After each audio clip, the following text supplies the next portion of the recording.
bien, plus fort, plus haut, plus fort et bien sûr plus concentré dans l'actualité bi nga xamantene mom lañ leen di indil du lundi au vendredi 17h-19h dans votre rendez-vous habituel mu di toi-même tu sais yaa ma gën a xam wala maa la gën a xam lu mu ci mën ci doon ñu waxtaanee ko fii ci toi-même tu sais sur la magie de toutes les télévisions sénégalaises di sant di gërëm bu baax les Sénégalais de l'extérieur de la diaspora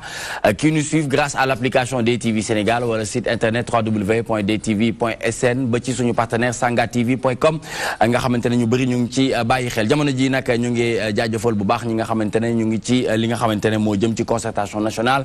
sur le gaz jëm ci wàllum pétrole la gestion des ressources naturelles fii ci biir réew mi ñu waxtaanee wàllum répartition des fonds générés ñu war ko waxtaanee ci plateau bi ndax ginnaaw président Macky Sall am initiative bu am solo boobu nga xamante ne ñu bëri dañ ko saluer bu baax a baax a baax ndax loolu yëpp dafay wane ne réew boo ci nekkee dañ koy pencoo duñ ko pàccoo loo ci mënti gis dañ koy waxtaanee ndax ku ci nekk war ci ay avion mu am solo loolu ba tax na tey dinañu ànd ak Mohamed Thiam comme ni ñu koy tàmm di defee mu ñu jox ñu actualité de l'internet appelé Actubuzz mais ànd ak Pape Ousmane Cissé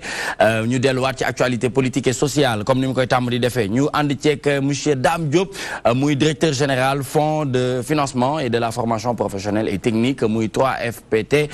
muy coordonnateur Benno Bokk Yaakaar foofu ca département wu Diourbel nekkoon na tamit directeur général u Dakar Dem Dikk yooyu yëpp dinañ ci dellu ci waat waaye tey li nga xamante ne moom moo ñu yitteel moo jëm ci waxtaanu formation professionnelle et technique les fonds font-ils défaut oui ou non lu mu ci munti doon moom mi nga xamante ne mooy directeur général au fonds de financement de la formation professionnelle dina ci indi ay leerlu incha allah ngir lépp li nga xamante ne rek lëndëm na ci bopp yi dinañu indi leeral mu am solo ndax transparence la ñu waxte président Macky Sall defe naa ne mu ngi koy doxee donc moo waral ñuy ànd ak sécurité et prévention muy am di Moustapha Guèye nag war a waxtaanee départ de vacances comment organiser son voyage ndax xam nañu ne bu baax ne Amina Ndaw bëgg na di def ay voyage lu bëree bëri loolu waaye tey li ko fi indi dafa jëm ci li nga xamante ne moom la ñuy wax aidons les talibés ndax dafa bokk ci équipe bu am solo boobu nga xamante ne lan moo leen tax a jóg muy Korité pour tous ndax événement yu mag yu am ci mim réew ñoom dañ ciy bëgg boole talibé yi bëgg ñoom tamit ñu gis ci seen bopp comme ni doomu Alaaji Sall Bigué Ndiaye wala doomu Pape Ousmane wala doomu Moustapha di ci gisee boppam ba tax na ñuy waajal seen septième édition bi nag ñoo ngi koy waajal muy Korité pour tous donc ñu war ci ànd ak monsieur Oumar Gueye moom it dafa ànd ak Amina Ndaw ngir mun a tontu ci question yi nga xamante ne ci kanam dinañ ci yaatal lu jëm ci objectif lu jëm ci attente ak lu jëm ci wàllum réalisation bañ koy defee ak tey lan lañ ci jot a gis comme ay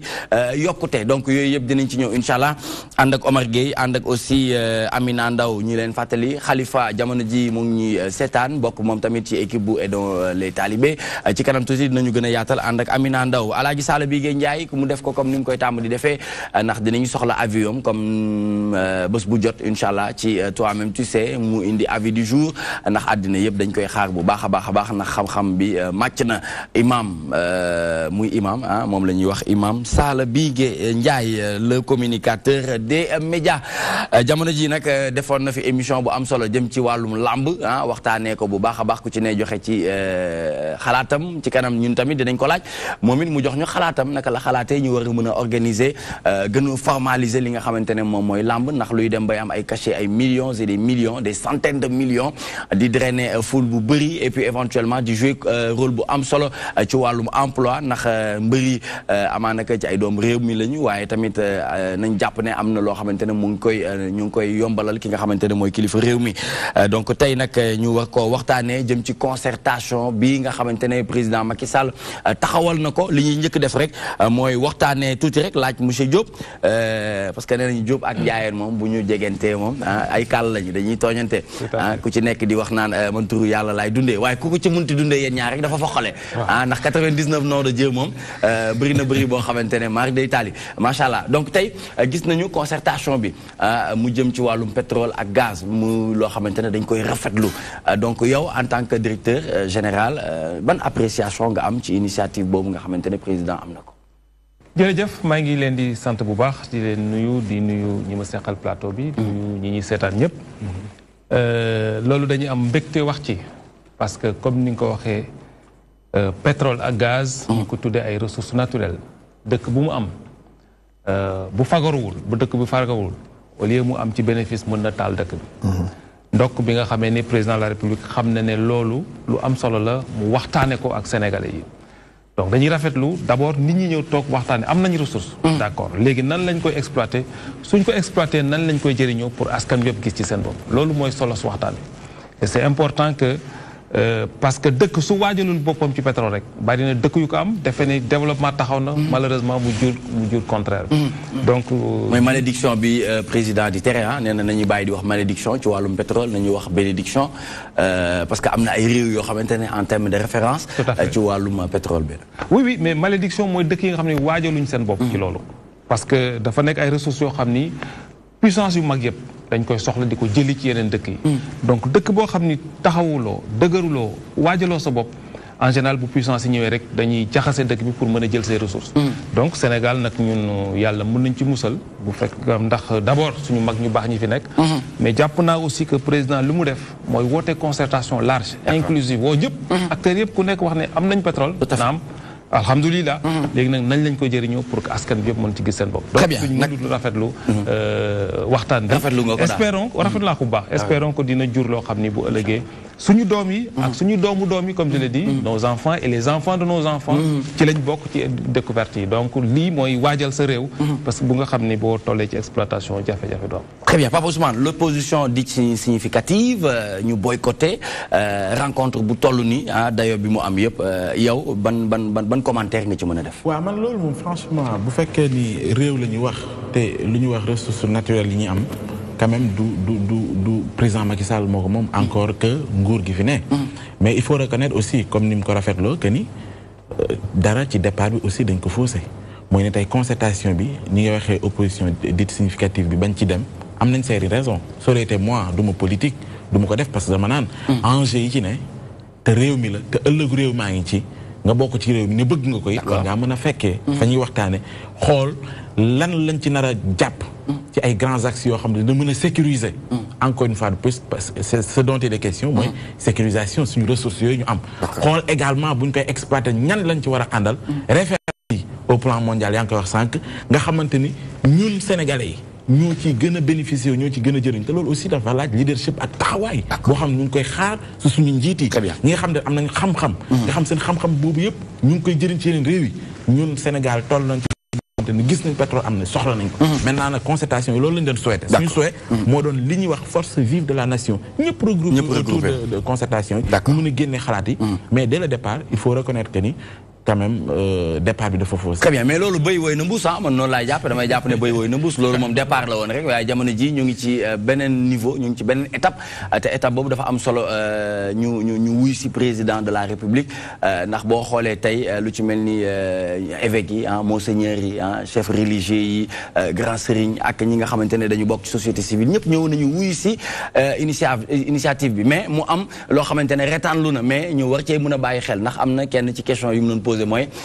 man mii am tool sama biir tool pétrole ba feeñ fa naka laay jëflanteeg état président ne ko da ngay doxantu nànk rek dem Amadou Ba waxtaan si ak yow parce que pétrole boobu moom même bu feeñee sa tool tamit sa tool la waaye pétrole réew mi la Alaaji Sala waaw xam nga loolu yokkute la rek mooy day wane ne kon lépp ñëpp lu ne ku nekk ngi ci parce que mën na feeñ fu nekk te kon loolu moo leen kooku Sénégal la ci réew mi la bokk te tey boo dee gisee réew yi mag fu mel ne Arabie Saoudite tey pétrole bi tey ni muy génne saoudien boo gis am na ci wàll tey réew yi mag yi comme li nga wax sànq monsieur Diop nañuy wax bonheur yi mais ñuy moytu leen malheur parce que dañ naan tombé waral ay gaaf man léegi dama naan tombé waral baax gaaf man baax gaaf bi laa bëgg di utiliser que ay parce que booy dem maanaam di wuti dara da ngay sabablu xam nga géwél moo tax tere na leen malédiction de ñu koy wax ñuy wax bénédiction xam nga géwél tey Nicolas tey saala bi nga buy seet Nicolas bu may ñëw dinaa la ñaanal ñett su ma demee yàlla naa fa fekk Nicolas benn su ma ko fa fekkee yàlla na ma tal benn ñaar su ma talee yàlla na am lu mu ma jox ak ñett yëpp sa njariñ la tout à fait parce que naa la fekk d'abord nga nekk ci jàmm nang ma tal bu ma la fekkee tamit te taloo ma maanaam nga am loo xamante yi maara day taal dara jar sa njaboot doo ma tal absolument soo ma talee pare yàlla na nga am loo ma jox ñaanal naa la nga am wërsëg sénégalais noonu la ñu war di gisee parce que nag dañoo am loo xam ne suñuy valeur la d'accord bi ci des man damay ñaawlu léeg-léeg yenn yi dama ne sénégalais bu fekkee intérêt réew dafa taxaw ñu war a waxtaan ci réew mi kuñ ci woo da nga war a dem. d'accord du tere. wala opposition bu jotee. nga taxaw nga jël sa position. mais bañ nit xam nga Sénégal ñun dañuy jaawale adversaire ak ennemi. loolu mooy suñu problème la. suñu politique yi adversaire ak ennemi la. dañuy jël nit ki sa adversaire saa nga def ko adversaire mais ennemi nga koy def man Nicolas tey suma adversaire la. yéreem bi rafet na. dama ko yéene fexe cee am nag. waaw góorgóorlu dama la ko yéene nag. waaw daf ciy am solo fexe nag ba am ci ni nga def ba am ko ma fexe ba am ci. yéene la jàmm parce que sa jàmm mooy doon sama jàmm. mais tey lii. njëriñu Sénégal la fi may daan la sama baaraam. mooy diggante ñaari réew yi ko bokk. d'accord man foofu rek la sama xalaat. d'accord waaw parce que nag. segam géej gi lañu bokk. di ci napp toujours ay problème di ci am. asamaan ak pétrole. loolu moom président ak nguur gi. nañ ci jël si loolu Ismaël muy réalisateur bi. dinañu ko préparer muy am benn audio boo xamante ne président Macky Sall ci Dakar Matin. àdduna ci wax bu baax. relation entre le Sénégal et la Mauritanie ne doot nañu trouver ay consensus. pour que jàmm rek mun a am et puis ku ci ne mun ci gis boppam. xam nga problème bi fa la nekk. waaw. sàmm yi mën nañoo bañ a réeroo mais jur gay fëlaxoo. waaw loolu day am léeg-léeg tamit. loolu rek la waaw très bien. yàlla bu jur gi très bien Mouhamed Thiam dégg nga li nga xamante ne jot nañ ko fi waxtaanee mais tey boo doon analyser pertinence su concertation bi jëm ci pétrole jëm ci gaz mais aussi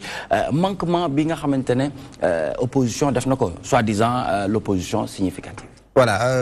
ça a été en analysant. Ça a été beaucoup décrié, les gars xamni mom moy sen absence ci concertation parce que ñom en fait ils font partie des forces vives. Je reprends Pape Ousmane au mot, les forces vives de la nation parce que ñom dañoo wara constituer li nga xamni moy corps d'équilibre bi. Donc démocratie li tax mo am équilibre moy mu am pouvoir bu taxaw bu deggu mais am opposition également bu solide bo xamni da fay mëna tek ay revendications yu am solo.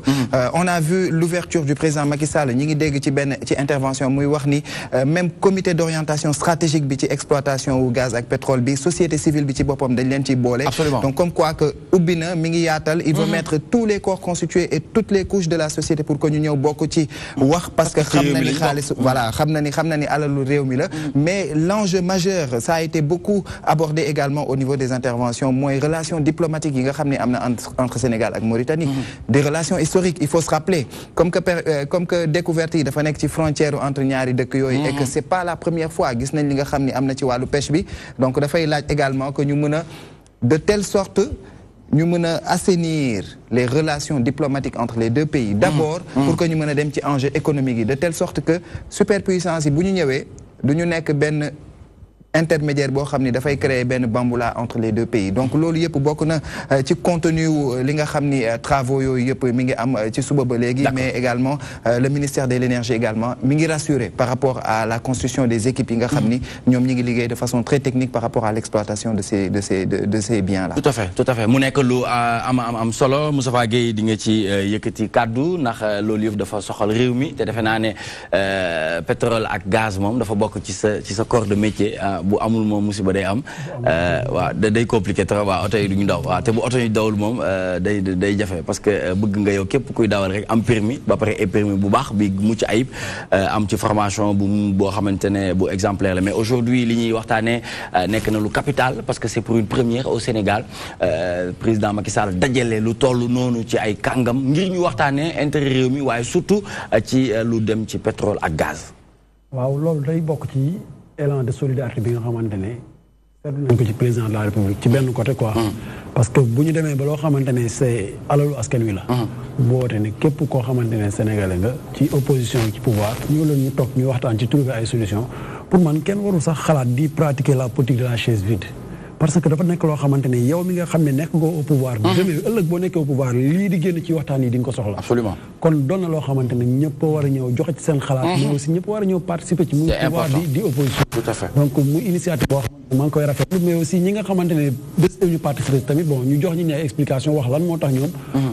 parce que lii appel politique pour man lii c'est un appel boo xamante ne élan de nationalisme la sax à la limite parce que pétrole question de souveraineté la pétrole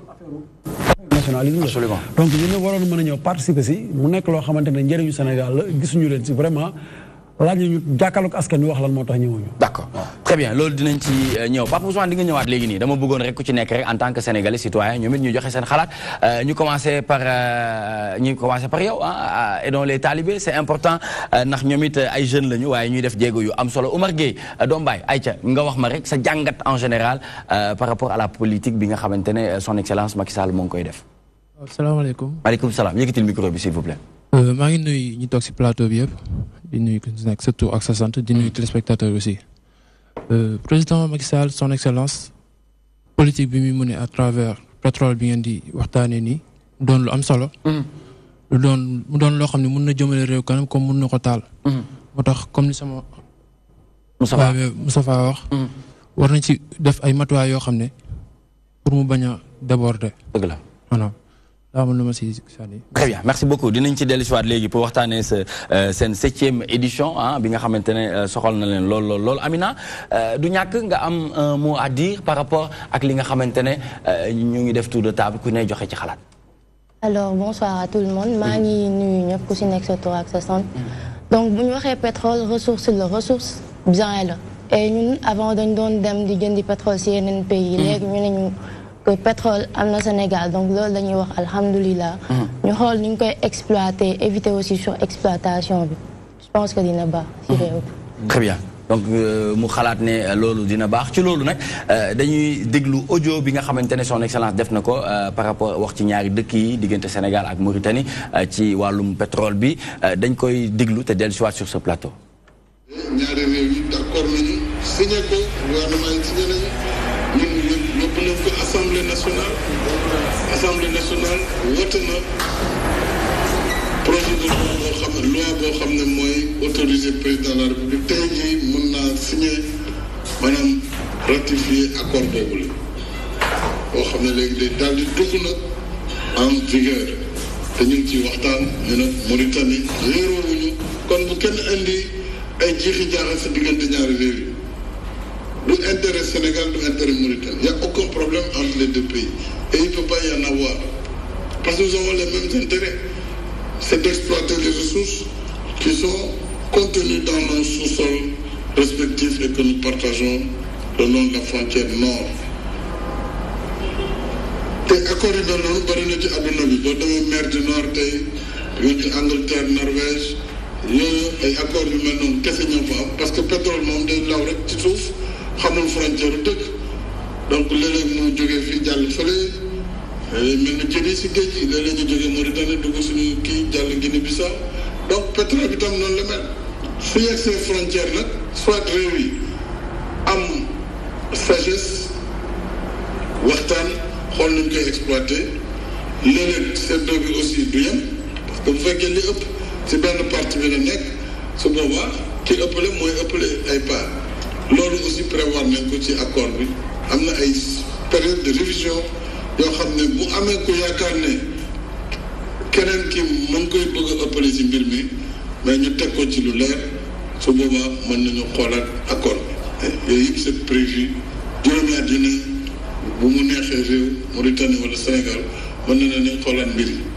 donc vraiment dañuy dalal xelu ñëpp ci fànn boobu dañu xam ne amul benn jafe-jafe. Très bien donc dégg li nga xamante ne son excellence yëkkati na ko mais aussi mu am question majeure boo xamante ne ku ci mel ni maître Mame Adama Gueye yëkkati na ko mu tombeek sax li nga xamante ne président mu ngi wax ne ci bu ñuy càmbaraat beneen document bi dinañ ko ci def muy jëm ci li nga xamante ne moom la ñuy wax wàllum ñi nga xamante ne naka laa la ko mën a waxee ñi nga xamante ne ñoom ñoo nekk ci forum civil bi ñoom ñoo nekk ci société civile du moins ah donc parce que aujourd'hui ku ci nekk daf ci war a mën a gis boppam parce que tey war nañ leen mën a intégrer ci biir cos pétrole ak gaz donc yooyu noonu yëpp moom mu wane ne que ne mu rafetlu ko ba pare wane ne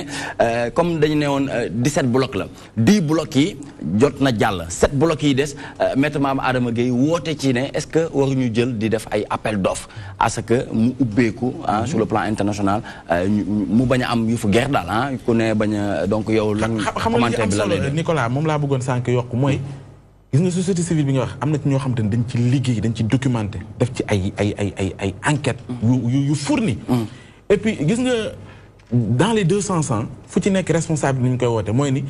appel la maanaam enjeu national la dañu war a transcender dañuy wax suñu coloration politique dem ci waxtaane ko mais tamit waxtaan boo gis dafa am forme boobu nag moo war a dimbali te kiñ ciy xaar mooy njiitum xew mi mooy ni am na ci ñoo xamante ne ñun nawloo nañ seen xam-xam ci wàllu woowu quoi qu'on puisse dire ku mel ni Ousmane Sonko am na ci muy wax am na ci ay réserve yu wax ci wàllu pétrole bee gaz bu maa la wax moo tax ma ni am na autant lu ñu mën a wax ci njiitum réew mi autant tamit ci opposition bi mën na leen ko wax mooy ni il faut que tamit ci yenn question yi man mënuma d'accord man am na wax mënuma comprendre mooy ni doo dem ci concertation parce que da nga jàpp ne am na ay préalable loolu wéy na moom moo jiite moo gis moo définir politique de la nation dem na ci mais amut nga lànk ni doo ci concertation micro libre la wala ku ci ne dañ la octroyer ay minutes pour nga mën ci wax nga mën cee wax te yow buñ la woowee doo mën a toog y a un problème moo tax man la de part et d'autre il faudrait que si question internationale bi ngar la waaye dañ leen koy ñaan ñoom politique nga xam te ne tey loo mënti wax ñoo yor réew mi ñoo koy doxal nañu fàtte seen bopp tant soit peu mais c'est que pour l'international bu fekkee ne li ñu wax ni bëgg na réew léegi ci juróom-ñaari bloc yi nga xamante ne ci la ñuy woote appel d'offre foofu tamit bëggoon naa nga addu ci mais loolu man jàpp naa ne c'est tout le sens de la concertation parce que Sénégal amul woon pétrole amul woon gaz ñu xëy suba gis pétrole gis gaz ñi nga xam ne ñun ñëpp sénégalais yi ñun am na ñuy wax sax ne excuse-moi ne président Macky Sall phénomène endogène exogène la quoi parce que dafa ñëw tombeek ay dollars bi daanu baril bi mais lii samay di wax rek tombe moo waral baax gaaf loolu la Sall jigéen wax tombe moo waral baax gaaf moom baax gaaf la d'accord jàpp naa ne loolu mooy sensu concertation très bien amuñu woon pétrole am nañ ko commencé nañ amoon nañ code pétrolier boo xam ne bi ñu koy tëgg boobu amuñu woon ci phase de recherche absolument donc le code à l'époque dañ ko taayee ci dëkk boo xam ne amul pétrole di wut léegi am nañ ñi nga xam ne ñun ñëpp ñëw d'accord dénk ko suñu baat muy président de la République tey waxuma le président de la paix ou de la coalition mais je parle du président de la République le père de la nation le père de la nation ñun ñëpp ñu jël suñu baat dénk ko mu jàpp ne nii la ko doxalee ba fii mu ne tey nag jaadu na mu taxaw waxtaan je pense que tous les acteurs comme ni nga ko waxee war nañ mën a ñëw wax ci seen xalaat d'accord uma ci lii bu ne noonu bu ñu koy def nañ ko defee nii maître Mame Adama Gueye mu ne 10 candidat élection présidentielle 2019 la te terew ko ñëw na jox nañ ko kàddu mu wax li mu xalaat xam nga suñu opposition malheureusement comme je dis c'est pas une opposition constructive dañuy ils sont un peu nihilistes maanaam lu sa adversaire def rek nga ni baaxul c'est valable aussi bien du côté du pouvoir que de l'opposition d'accord lu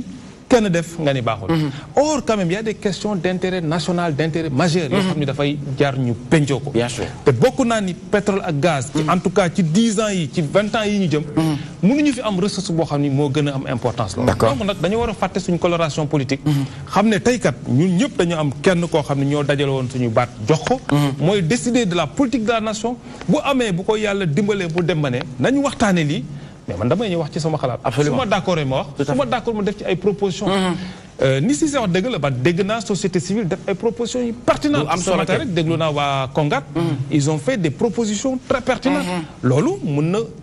jëriñ état mu jël ko jëriñoo ko pour que liggéey ci comme li ñuy wax ressources yi mu nekk du suñu ay ressources ñun président Macky Sall ñëw na incha allah dina def 2 mandats bàyyi fi ressources yi dem mais Sénégal dana des doomu sénégalais des comme j'ai dit tout à l'heure il faut que ñu xam ne ressources yi c'est pour les Sénégalais d'aujourd'hui c'est pour nos enfants c'est pour les enfants de nos enfants donc loolu dañ ko war a pencoo ñu waxtaane ko donc il faut que opposition ñu bàyyi parfois politique bi ñu xam ne parfois il y a des choses il y a des dossiers yoo xam ne c'est d'intérêt national nañ ko pencoo waxtaane ko merci beaucoup monsieur Dame Diop directeur général fonds de financement de la formation professionnelle et technique muy 3FPT muy coordonnateur Benno Bokk Yaakaar à Diourbel nekkoon directeur général Dakar Dem Dikk loolu fa jëlee Dakar Dem Dikk moom loolu fa jëlee ben c'est le président de la République mooy scandale financier yi dégg ci réew mi yow bokk non je suis parti à la suite des élections locales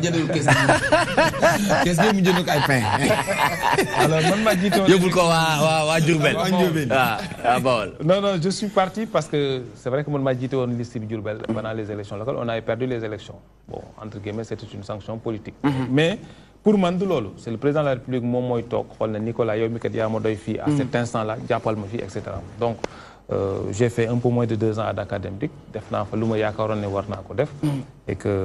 bon jóge naa fa tey maa ngi ci yeneen station boo toogee nii tey di xool Dakar Dem Dikk dafay nekk fierté de lu muy nekk c'est une grande fierté pour moi et je peux dire toute modestie mise à part que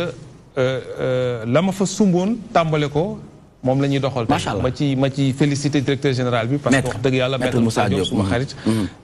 parce que mi ngi koy doxal bu. soxali quoi parce que bi ñu ñëw le projet bi ñuy am 475 bus yi c'est un projet que j'avais démarré maa ko lancé dem fi Inde plusieurs fois. Lancer le Sénégal dem dik dem Inde commander bus yi et cetera mais ci moom la ko eggale mais vraiment. Félicitations, chapeau au DG. Donc c'est une fierté pour moi, comme ni moi. Kon moom daal dafa moom tombé bu baax gaaf la moom. Tombé bu moo waral baax gaaf. Très bien, merci beaucoup monsieur Diop. On y reviendra tout à l'heure. En attendant, nañu dem ci actualité de l'internet appelé Actubuzz, c'est maintenant.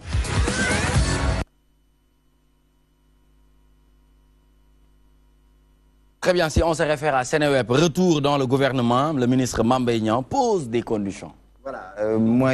dernier retournement de situation, bi nga xamni gis nañ ko ci l'affaire Mame Mbaye Niang, affaire Prodac, IGF,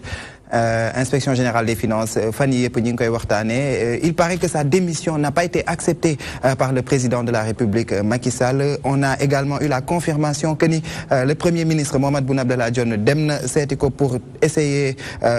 négocier ak moom pour mu revenir ci décision ou démission boobu. Alors aujourd'hui Seneweb nous parle de ces conditions yi nga xam ni moom le ministre Mame Mbaye Niang posé pour mu mën a dellu si waat ci gouvernement bi mooy ni déjà il faudrait que ñu permettre comme mu laver honneuram donc pour mu mën a seetal deram parce que jàpp na ni lii yëpp comme ni nga ko waxee woon démb il parlait d'une opération de destruction de son image donc ay nit ñoo créé benn mise en scène bu mel nii pour taqal ko pour yàq deram donc moom nee na pare na pour jàkkaarloo ak tous les corps de contrôle donc que ce soit Cour des comptes ak IGE ak bu mu si mënti doon mais il y a un hic dafa ni sauf IGF alors que le scandale parle de scandale financier wàllum xaalis la donc su bañee IGF inspection générale des finances jàkkaarloo ak moom ça pose un problème. Pendant ce temps Seneweb nous apprend dans ses recherches toujours que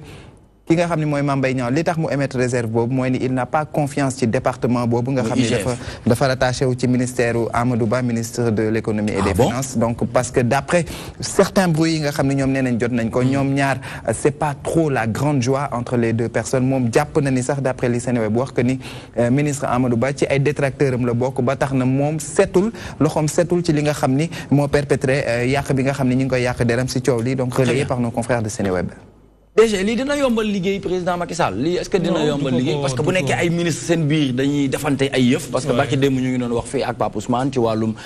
budget bi xaalis bi nga xamante ne dolli nañ ko étudiants yi ñuy wane ne ministre Amadou Ba di pour 2000 et poussières moom pareegul pour valider loolu aujourd'hui on parle de Mame Mbaye Niang qui pose ces conditions pour delluwaat ci gouvernement bi mais nee na ñëw leen ngeen audité ma mais kii du ci bokk parce que kii nii ki ko jiite maag moom suñu fuñ jëm. J'attends de voir, comme on dit, parce que d'abord je dois regretter que Mame Mbaye Niang génn ci gouvernement bi jël décision de démissionner parce que c'est un homme de valeur, c'est un grand cadre technique mais aussi un grand cadre politique. Donc bokk ci ñi nga xam ni samp nañ parti bi on était là déjà en 2008 bi ñuy samp parti bi xeex def li mu ci war a def am confiance au président c'est avec un pincement au cœur la ñu gis li xew. Mais comme j'ai dit, j'attends de voir est-ce que dama jàpp ne équipe ay ministre bu ñu bokkee équipe c'est une équipe gouvernementale kenn mooy décider muy président de la République parce que moom la ñu fal. Donc mënuma gëm j'attends de voir mënuma gëm quand même que war na mën a am guéguerre entre des ministres parce que au contraire le président nous incite toujours à une solidarité au-delà même des ministres ñun en tant que directeurs généraux une solidarité gouvernementale parce que ñun ñëpp on travaille pour lui c'est sa vision qu'on met en œuvre. Donc j'attends de voir est-ce que effectivement. Et pour le scandale financier nga ngay dégg ci Prodac bi. lan moo ci sa xalaat si Mame Mbaye a démissionné parce que jàpp na ne dañ ko taxal pour moi c'est un grand geste. parce que loolu tamit bariwul Sénégal souvent da ngay dugg ci ay looxoor ñu tudd la ci mais après on le met sous perte et profit mais yow su fekkente ne pour laver sa honneur moo tax nga génn man jàpp naa ne loolu war nañ ko saluer. D'accord. mais comme j'ai dit j'attends de voir man gisuma rapport IGF xaw ma sax est-ce que c'est une cabale mais en tout cas je le regrette je pense que le président ne mérite pas ça le président de la République ne mérite pas ça il a défini une vision qui est très claire il a mis les moyens il a mis les hommes sur qui il peut compter je crois qu'on devrait être très solidaire ci suñu biir pour que au bilan que ñu mën ko jox loo xam ne ko mën a teg ci loxo Sénégalais. D'accord. Tu valides? Oui, dans un certain sens. Mais vous faites qu'un tel sens figuré ou le sens propre? Pas le vraiment, sens propre. Bon, propre. On y a le figuré. Tu partages la vie?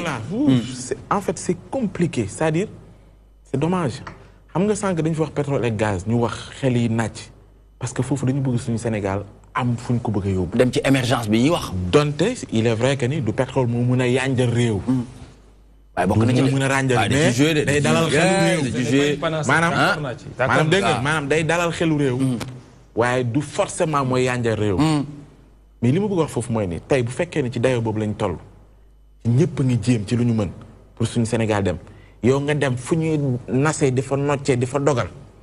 muy am ay querelle de positionnement yu mën a yóbbu asaka ñu retardé réew mi ci fànn yu bëri c'est un problème sénégalais xam nga fii toog nañ fi ku mel ni Clédor Sène ñu invité ko fii mu nañu bi sénégalais yi di jóg di dem di taal ay Sénélec en 2011 ñàkk coupure yu sonal ñu ñàkk courant parce que tout simplement il y avait des responsables comme Samuel Sarr yu amoon ay différents ak ñenn ci gouvernement bi taxoon ci seen plein gré ñu bloqué le waroon yegg si réew mi ñun pendant ce temps les Sénégalais di souffrir nga xool kon loolu dafa répercuté wu ci bourse yi aussi exactement xaalis bu ñu décaissé bu yàgg ñëw xaalis xale yi war ko jot ñu leen di kayitloo loolu nag Nicolas c'est un mal sénégalais man je ne dirais pas que ni diw wala nangam c'est-à-dire c'est sénégalais dans nous da nga koy retrouver lii ci ministère yi da nga koy retrouver ci direction yi da nga koy retrouver ci rapport doom ak doom c'est-à-dire lenteur rek lay créé mu ngi noonu mooy li may wax chaque fois tant que eggoon ci dimension mën a fàtte suñu bopp d'accord xam lan mooy maanaam dañoo war a àndoo dund ci jàmm ci fexe neexal suñu Sénégal yow manqué le naa nii Nicolas moom a koy mottal yow manqué ñu dem c'est-à-dire jàppante boobu noonu pour am fu ñu yóbbu suñu réew te à tous les niveaux ñëpp mun ci bokk mooy sénégalais bi soxla nañ ku ci nekk xam-xamam pàcc bëgg a nekk bu fekkee ni fii comprendre ñu noonu mooy que à chaque fois ñu am président bu baax bu benn président Macky Sall ak lu mu jéem ak lu mu fexe lu mu bëgg Sénégal dem dañu dem parce que tout simplement maillon bi waroon suivre ñu dem ci vision bi mooy du dem fay dagg problème lay jóg très bien donc mu nekk lu am solo waaye tamit gars yi ñu ngi wax naan léeg-léeg boo ñëwee ci saala bi ñëw ci Pape Ousmane ñëw ci kii après ñoom dañuy beew quoi dañuy fuuy quoi parce que dañu naan wooye Nicolas moom mënul dem sans man parce que saa yu bëggee bu taxawal dara rek dina ñëw laaj ma xalaatam ah te Nicolas da koy def par modestie da koy def parce que day jàpp ne àddina noonu la mën a tëddee Moustapha dégg nga li ñuy wax ci Mame Mbaye Niang qui pose ses conditions pour mu mën a delluwaat ci nguur bi DG nee na waruñu ko perte Mohamed nee na président lànk na donc mu mel ni dafa nekk nit boo xamante ne nit bu stratégique am na en tout cas fi mu toogee daal waaw am na nu mu mel waaw man nag xaw moo ko rafetlu parce que xaw ndoog genre chantage c'est-à-dire damay ñëwaat mais à une condition te yow ki lay nommé sa kilifa la quoi qu'on puisse dire mu wóolu la ba teg la fa soo ñëwee nga présenté ko sa démission mun la d'accord ma ci démission bi ñëwaatal nga liggéey mais da nga war a ñëw sans condition parce que yow tu es un soldat de la nation dama mës a dégg Abdoulaye Matar Diop muy wax mu ne ministre ak soldat bi dem guerre ñoo yem benn kiif waaw un militaire bu war a dem guerre nag donc un militaire bu war a dem guerre warul poser ay conditions naan damay dem mais ci conditions yi laa demee déedéet da ngay dem après ñu soog a wax leneen donc moom dafa war a ñëw après nag ñu jéem a xool nan la ñuy arrondir les angles bu fekkee différent am na ak beneen collègue ministre am ce qui peut arriver ñu toog ñu discuter parce que c'est pas parce que ñoo bokk parti rek que dañu war a impérativement jubóo ay différence de position mën na am ay différence de point de vue mën na am mais lépp dañ koy waxtaane dans l'intérêt du Sénégal kon man d'accord naa ci président bañ a accepter décision parce que bu ko président defee mooy ne que jàpp na ni kii fi mu nekk mi ngi koy doxal te amal na ko njëriñ donc loolu ñu saluer la mais quand même qu'il demande qu'il pose des conditions waxtu bi nii kenn mënul wàcc ci bato bi waaw mais ay jours yi moins kenn du waaj dañuy àndandoo rek ñu gañeendoo waaw mais fi mu toll la bu doon jigéenu wérul échographie génne nañ ko fi mu toll la très bien Amina wax ñu noo gisee gestion dëkk bi niñ koy doxalee 6 ans président Macky Sall mu ngi ci bopp réew mi nga nekk jeune bu ambitieuse parce que xam nga bu baax fi nga jëm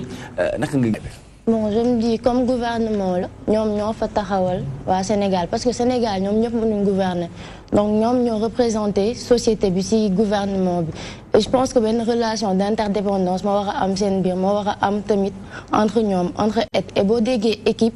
solidarité lañ wax interdépendance je pense que buñ jëlee seen différends yi tegee ko nale xool nan lañ mën a liggéey pour Sénégal jëm kanam aussi dina baax. dina baax ndax defe naa ne Alaaji Sall ku ci nekk loolu la tax a jóg. xool naka ngay def ba wàll bi ñu la dénk nga doxal ko. ba askan bi yëpp gis ci seen bopp. gis nga damay dellu si waat tuuti sax ci gis nga wàllu démissionné. nit bu ñu la di jiiñee dara nga am droit ni nañ ma càmbar bu fekkee liñ ma taxal taxuma ma ñëwaat bu dee dañ maa taxal ma tax Mamadou Seck defoon na ko fi Mamadou Seck loolu bokk na ci li ko mayoon grandeur bi mu amoon ci d'accord xam luñ ko jiiñoon mu ni nañ ma maraang kiiraay càmbar ma ba ma set Mamadou Seck ancien député président de l'Assemblée nationale oui PDS waaw loolu bokkoon na ci grandeur bi li ko joxoon nit ñi gën ko respecté ci la bokk tey boo ko xoolee ci geste boobu fu tey Mame Mbaye Niang aussi ci geste boobu la dugg parce que nag wax dëgg yàlla bu ñu la taxalee dara da nga ne man ka lii ñu ma taxal ni mun rotation boobu dañ ma ko fóotal ba mu set ñu xam da cee ci taxal nag am naa droit ni dañ koy fóot su fekkee loolu tout court amul benn problème mais li Moustapha wax léegi dafa am solo mu di parce que dañu jàpp ni sax Mame Mbaye Niang booyu Macky la nit ñëpp dañuy Mame Mbaye Niang waayam la booyu Macky la mooy booyam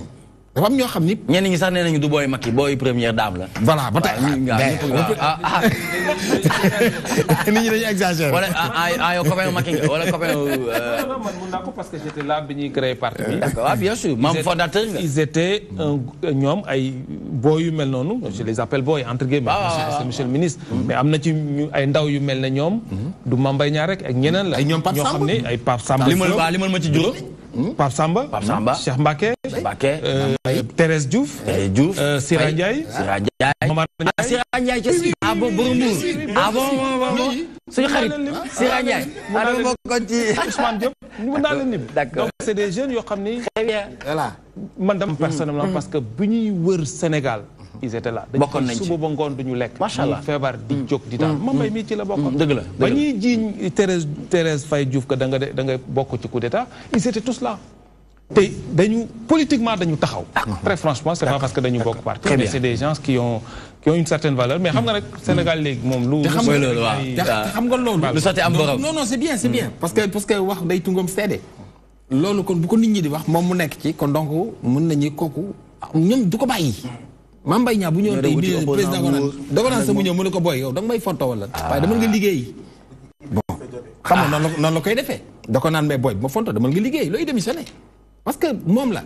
et puis ñoom dañu opté pour ànd ak président Macky Sall li nga wax léegi dafa am solo nag bato bi fi nekk ni toll na foo xam ci luy baax la waaw kenn du wàcc dem ba ci digg géew bi ni dañuy dugg seen i chambre rek dañuy dugg seen i buwe kii yu ndaw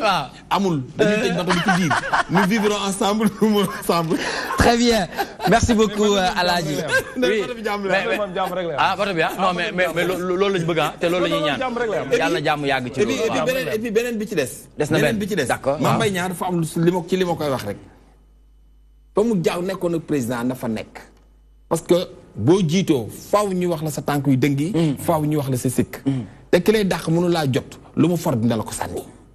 na jàpp ne waxoon nga ko nga ne jiite mënoo di dellu ginnaaw di sànni xeer di ki lay dàq te mënu laa jot lu mu for sànni la waaw d'accord mais am na bu fekkee da nga bëgg yéeg ci garab bi waaw ku la sànni xeer nga wàcc for xeer fayu bu yàggee nga toqi man de damay wàcc léeg-léeg fayu ba mu neex waaw moo tax ci toqi rek da nga bëgg yéeg naan ñu dóoraat la nga xool yi parce que àdduna moo demee noonu. très bien parce que président Macky Sall mii tey xam nga président Macky Sall xam man dafa ñett tax na ma naw ko fii mu egg si nii tey. d'accord kàttanu sunu borom a ngi ci mais dafa liggéey ba am ko. oui tout à fait. parce que dañ ko bundu xotaal. d'accord mu génn jël bien yaag yëpp delloo. ni am yàllaay buur il faut vraiment être courageux yàllaay buur. tout à fait ba mu wutali boppam. ñu dem ci beneen bi. ñu wutali boppam. ñëw am bi mu paree aussi bi mu toogee toujours mi ngi naan li ma wutoon ñun ñëpp nañ ko bokk nañ leen ci toog di waxtaan. nañ ko def joo gisee gis te nañ ko waxtaanee. nañ ko waxtaanee très bien fekk ñoo ngi waxtaan rek réeroo du mën a am c'est important démb nag jot naa xibaar bu may wax ne nit ne ma xaritu ministre Mame Mbaye Niang la mu ne buñ la woowee téléphone ne la rey naa nit gëm ko buñ la woowee téléphone wala ñu tegal la ay yëf ne la dama def blanchiment d'argent bu ko gëm loo ciy déduire. Ça veut dire que dafa am nit yoo xam ne Nicolas comme Mame Mbaye Niang li mu def moi je salue l'action. mais kàddu boobu moo ko wax de. waaw non moo ko wax xaritu benn bakkanam. xam nga lan mooy loolu lan lay confirmer. li nga xam ni wax na ko Seneweb relayé ko tey mooy ni OFNAC IGE Cour des comptes ñoom ñëpp nañ ñëw jàkkaarloo ak man nañ ma auditer nañu dugg dans le fond du dossier xam nga nit bu paree pour mën a dékku lu mel noonu ça veut dire que peut-être am na assurance ci li nga xam ne gestion bi nga xam ne mi ngi koy def donc tey jii su confirmer lu mel noonu ça veut dire que day nekk un homme d'état boo xam ni peut-être surveiller na ay arrière parce que c'est très important on est dans le champ politique image yu nit ki dafa am solo mu koy sàmm maintenant le problème qui se pose mooy que tey jii entre démission ou pas non seulement il y a des enjeux au niveau gouvernemental parce que Prodac quand même c'est un programme boo xam ni parmi les programmes phares du PSE ñu injecté si ay milliards yu bëri mu waroon am benn impact bu bëri ci société bi mais sur le plan politique également sur le plan politique mi ngi déterrer benn guerre de positionnement benn genre guerre boo xam ni am na au sein même des leaders de ce parti et ça c'est un autre problème boo xam ni couteau à double tranchant comment est-ce qu'il faut apprécier la situation mi ngi départ maintenant ci décision bi nga xam ni moom le président di jël par rapport à cette démission qui a été demandée par Mame Mbaye Niang parce que su démission bi amul il faut que ñu dem dans le fond du dossier il y a un rapport officiel qui a été sorti par l'IGE am na sax yenn site d'information yu def benn capture partagée ko est-ce que c'est l'officiel ou pas on verra mais décision président ak positionnement au Mame Mbaye Niang si biir parti bi ci échéance électorale yi ñu jëm yooyu yëpp dafa nekk ay enjeux yoo xam ne dafa nekk autour de cette actualité et dafay laaj donc une tête bien sur les épaules pour que ñu mën a def de telle sorte que la stabilité reste dans le Prodac et au sein de l'APR. Très bien pour cette actualité dinañ ci dellu si waat ci kanam tuuti ndax Dakar Matin am na yu mu fësal ak Seneweb ci biir Actubuzz ñu dugg nag ci waxtaan bi ànd ceeg directeur général fonds de financement de la formation professionnelle et technique ñu bëggoon nga wax ñu rek nga tas ko pour ñuy comprendre ñu bëgg comprendre li ngay jiite lu mu doon fonds de financement de la formation professionnelle. Alors merci beaucoup Nicolas. Fonds de financement de la formation professionnelle et technique. Président Macky Sall moo ko teg en 2014 xam nga Sénégal pendant longtemps dañu amoon fonds d'appui à la formation fonds boobu liggéeyam moo doon ñi nga xam ne ñi ngi liggéey ci entreprise yi ñu gunge leen ci seen formation continue rek président ñëw ne tey PSE lay doxal te PSE dafa jox cër capital humain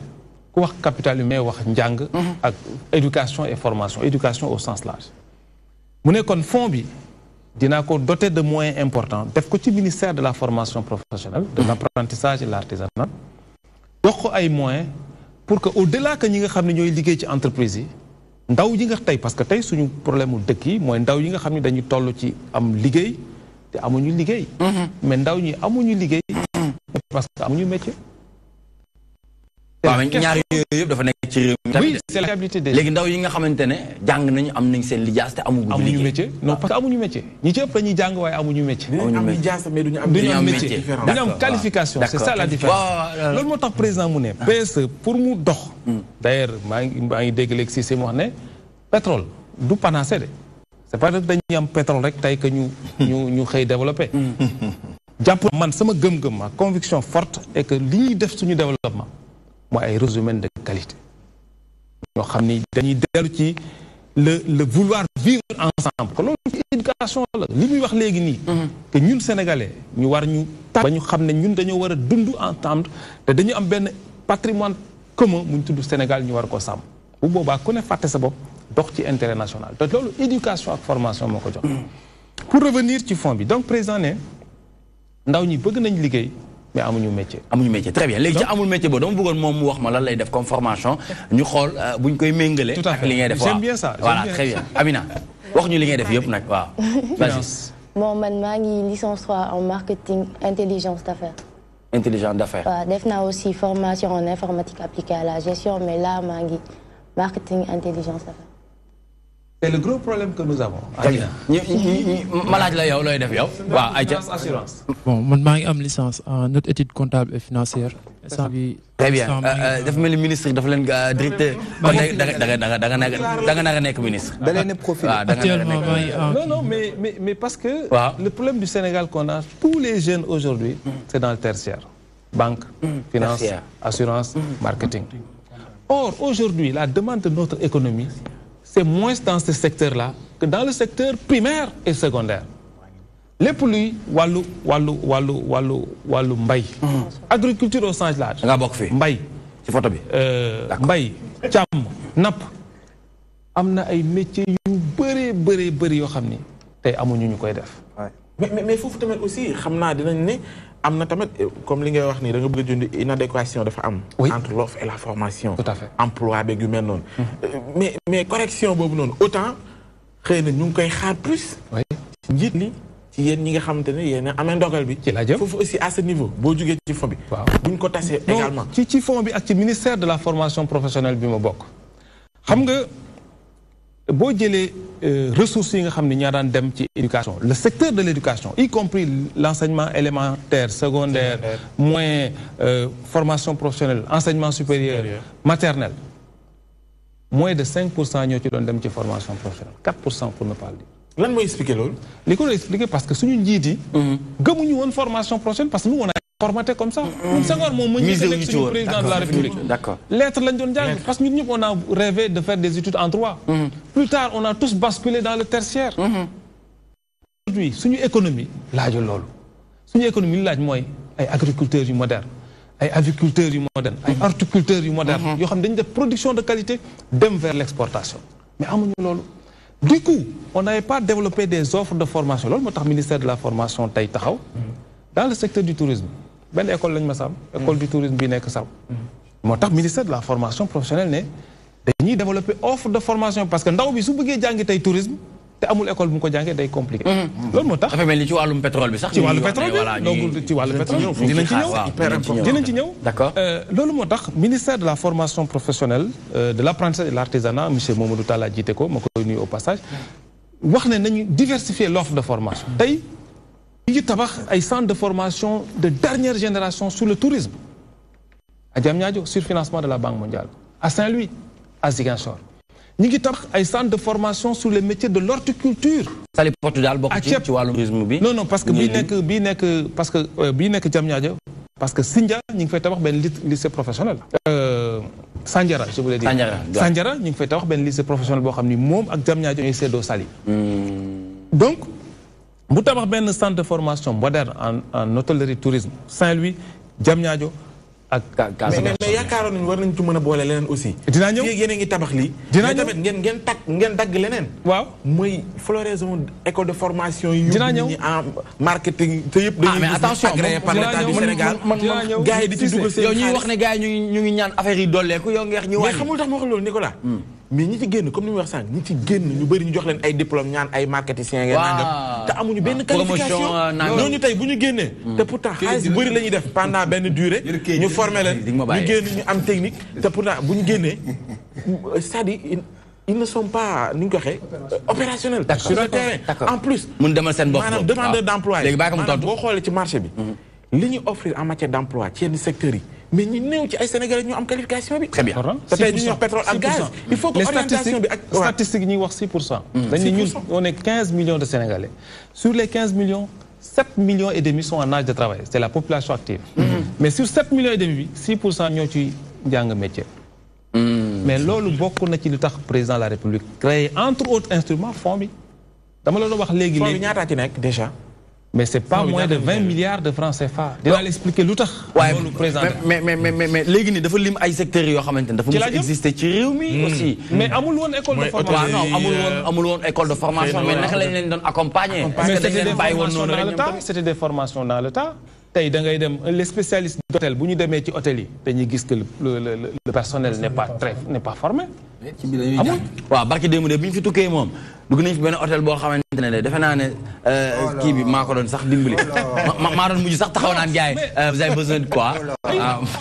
mais service boobu. mais du loolu rek waaw du bari la loolu moo tax président décidé delloo formation professionnelle gëddëm est-ce que xam nga formation professionnelle pendant longtemps amuñu sax lettre d'orientation. bon amul. ñu ngi soog a am ci président Macky Sall nii wax formation professionnelle fu mu jëm masulu am. non mais nag kon yéen da ngeen am mais nag benn bokk yaakaar wala après xaaral dama li may wax nii prière la. waaw c'est-à-dire ñoom dañuy def ay ngënd. mais duñ ci communiquer. waaw d'accord kenn du ci xam dara. Sénégal bi da koy réew parce que li tax yii nii baax te yéen yaa ngi gis ay communicateurs yu mel nii kii Alaaji Sall bi li nga wax def leen essence ci otoom am luñ koy jox weer muy dem ci bërëb bi. non c'est vrai Nicolas amul tax li nga wax ni mu fondamental. Nicolas parce que tey. oui monsieur DG mu ngeen mënti def. Pape Ousmane Daane ci samp ay école te fexewul beneen cible bi ñu mën a xam enjeu yi. mën a xam ni réellement lii ngeen def ni pour ñoom la. D'accord. mais tout le temps dañu am déficit. mais enjeu bi xam nga mooy lan. waaw enjeu bi mooy xale yi nga xam ne ñu ngi def formation professionnelle ñu wane ay best seller bu ñu comment on l'appelle c'est best seller la ñu wax. ñu wane ay non c'est pas le bon mot. ñu wane ñoo xam ni ay exemples yoo xam ni def nañ formation professionnelle et ils vivent de leur activité professionnelle. Success story merci. loolu mooy communication bi malheureusement notre communication au Sénégal. Sénégal c'est une communication elle est polluée. mais à la limite sax balaa sax mais non mais bu APR nag moom moo gën a kii Pape Ousmane bàyyi ko mu toog ci waaw bu communication moom zéro. mais te dafa mel ni da ngeen ko reconnaître sax nag mu ngeen ko. c'est comme voilà pour tout hein. waaw c'est vrai que peut-être que on communique pas mais on communique peut-être pas trop bien. mais bàyyi leen bureau yi génn leen ngeen waxtaan ak askan bi. mais ci lañ dëkk askan bi xam li xew xam nga li ma lay wax nii. mais mën na nag articuler. c'est-à-dire articulation yi aussi benn défaut la ci seen mën a articuler xam politique yi fan la commencé fan la ci toll mën tamit xam ban waxtu lañ ko mën a communiquer pour nit ñi gën ko dégg. mais xam nga li ñu wax souvent malheureusement Sénégal suñu communication c'est pollué par la politique. il faut aussi le reconnaître. waaw mos naa ko wax baal ma monsieur Diop mos naa ko wax Omar Dioum. yaa ngi doon ko Omar Dioum. waaw mos naa ko wax. boobu mi ngi nekkoon ministère de. décentralisation fa la nekk monsieur Tane ma ne ko seen problème mooy lan du ngeen di communiquer wala ni ngeen di communiquer baaxul. parce que communication da ngay ñëw ci émission yu mel nii. dama taxaw communiquer mais bu ñëwee ci débat boo xam ne débat dañu indi kii PDS kii AFP kii. moo fay gën a génn c'est ça loolu mooy seen problème affaire. moo tax communication bi da nga naan est-ce que da nga di réaliser nañ ko. yow problème dinaa horticulture. tey des centres de génération ñu ngi tabax. ceeb fii ci booru Louga ak fële ci booru Tambacounda agriculture tey Sénégal c'est un pays buy liggéey ginaar nen et cetera mais fu ñu ko jàngee amul dans le tas aujourd'hui le ministère est en train de mettre en place des centres de formation dans le domaine de l'agriculture ak yeneen yu mel noonu aujourd'hui le solaire on a des centrales yu jóg mais on n'a pas les jeunes qui sont formés aujourd'hui le ministère est en train de former des jeunes dans le solaire. D'accord. Donc pour ma ñëwaat ci fond bi. ñaata milliards la laaj na la fond bi de. waaw non fond bi je vais expliquer. moom yow 20 milliards la dégg nii. daanaka. waaw loolu moom mën naa taxaw fii wax parce que xam naa ko Sénégal bu baax. daan na la bu baax. Très bien. D'accord. Non, je voulais dire que. Allez-y ça. Parce que président moo gëm formation professionnelle. ne ressources yi doyul. Parce que 20 milliards yi nga xam ne moom la ci formation bokkul ak budget ministère de la formation professionnelle ça vient en plus. D'accord. Parce que président pendant longtemps. entreprise yi nekk fii yëpp y compris seen télévision bi su heure bi dee ba ngeen fay seen salaire ba pare. da ngay fay benn taxe. soo fayee 1 million de salaire da ngay jël 3% de 1 million nga fay ko état. D'accord. loolu taxe boobu la ñu tuddee CFCE. yeneen dëkk yi ñu tuddee ko taxe de l'apprentissage. parce que lu tax ñu tuddee ko taxe d'apprentissage mooy xaalis boobu su ko DTV fayee état. état daf ci war a delloo lenn DTV pour mu former son personnel. macha allah waaw xaalis boobu pendant longtemps mi woon ci gafa état. kon maanaam xaalis boobu dañ koy verser waaye état du ko reverser waat. daaw ko reverser duñ ci def benn jéego. Abdoulaye Wade bi mu fi nekkee 5% la daan delloo formation professionnelle. président Macky Sall bi mu ñëwee yóbbu ko 10. mu décidé en 2016 ne da ko yóbbu 100%. tey 100% de la taxe là delloo na ko formation tey ñi fond bi ñun ñu ngi fayal plus de 10 700 jeunes à travers le Sénégal ñuy jàng formation professionnelle. ñoo leen di fayal 90% du coût de la formation. Très bien. masul am ci benn dëkk. tey nga jàng ba ñëw bëgg a dem CFPT.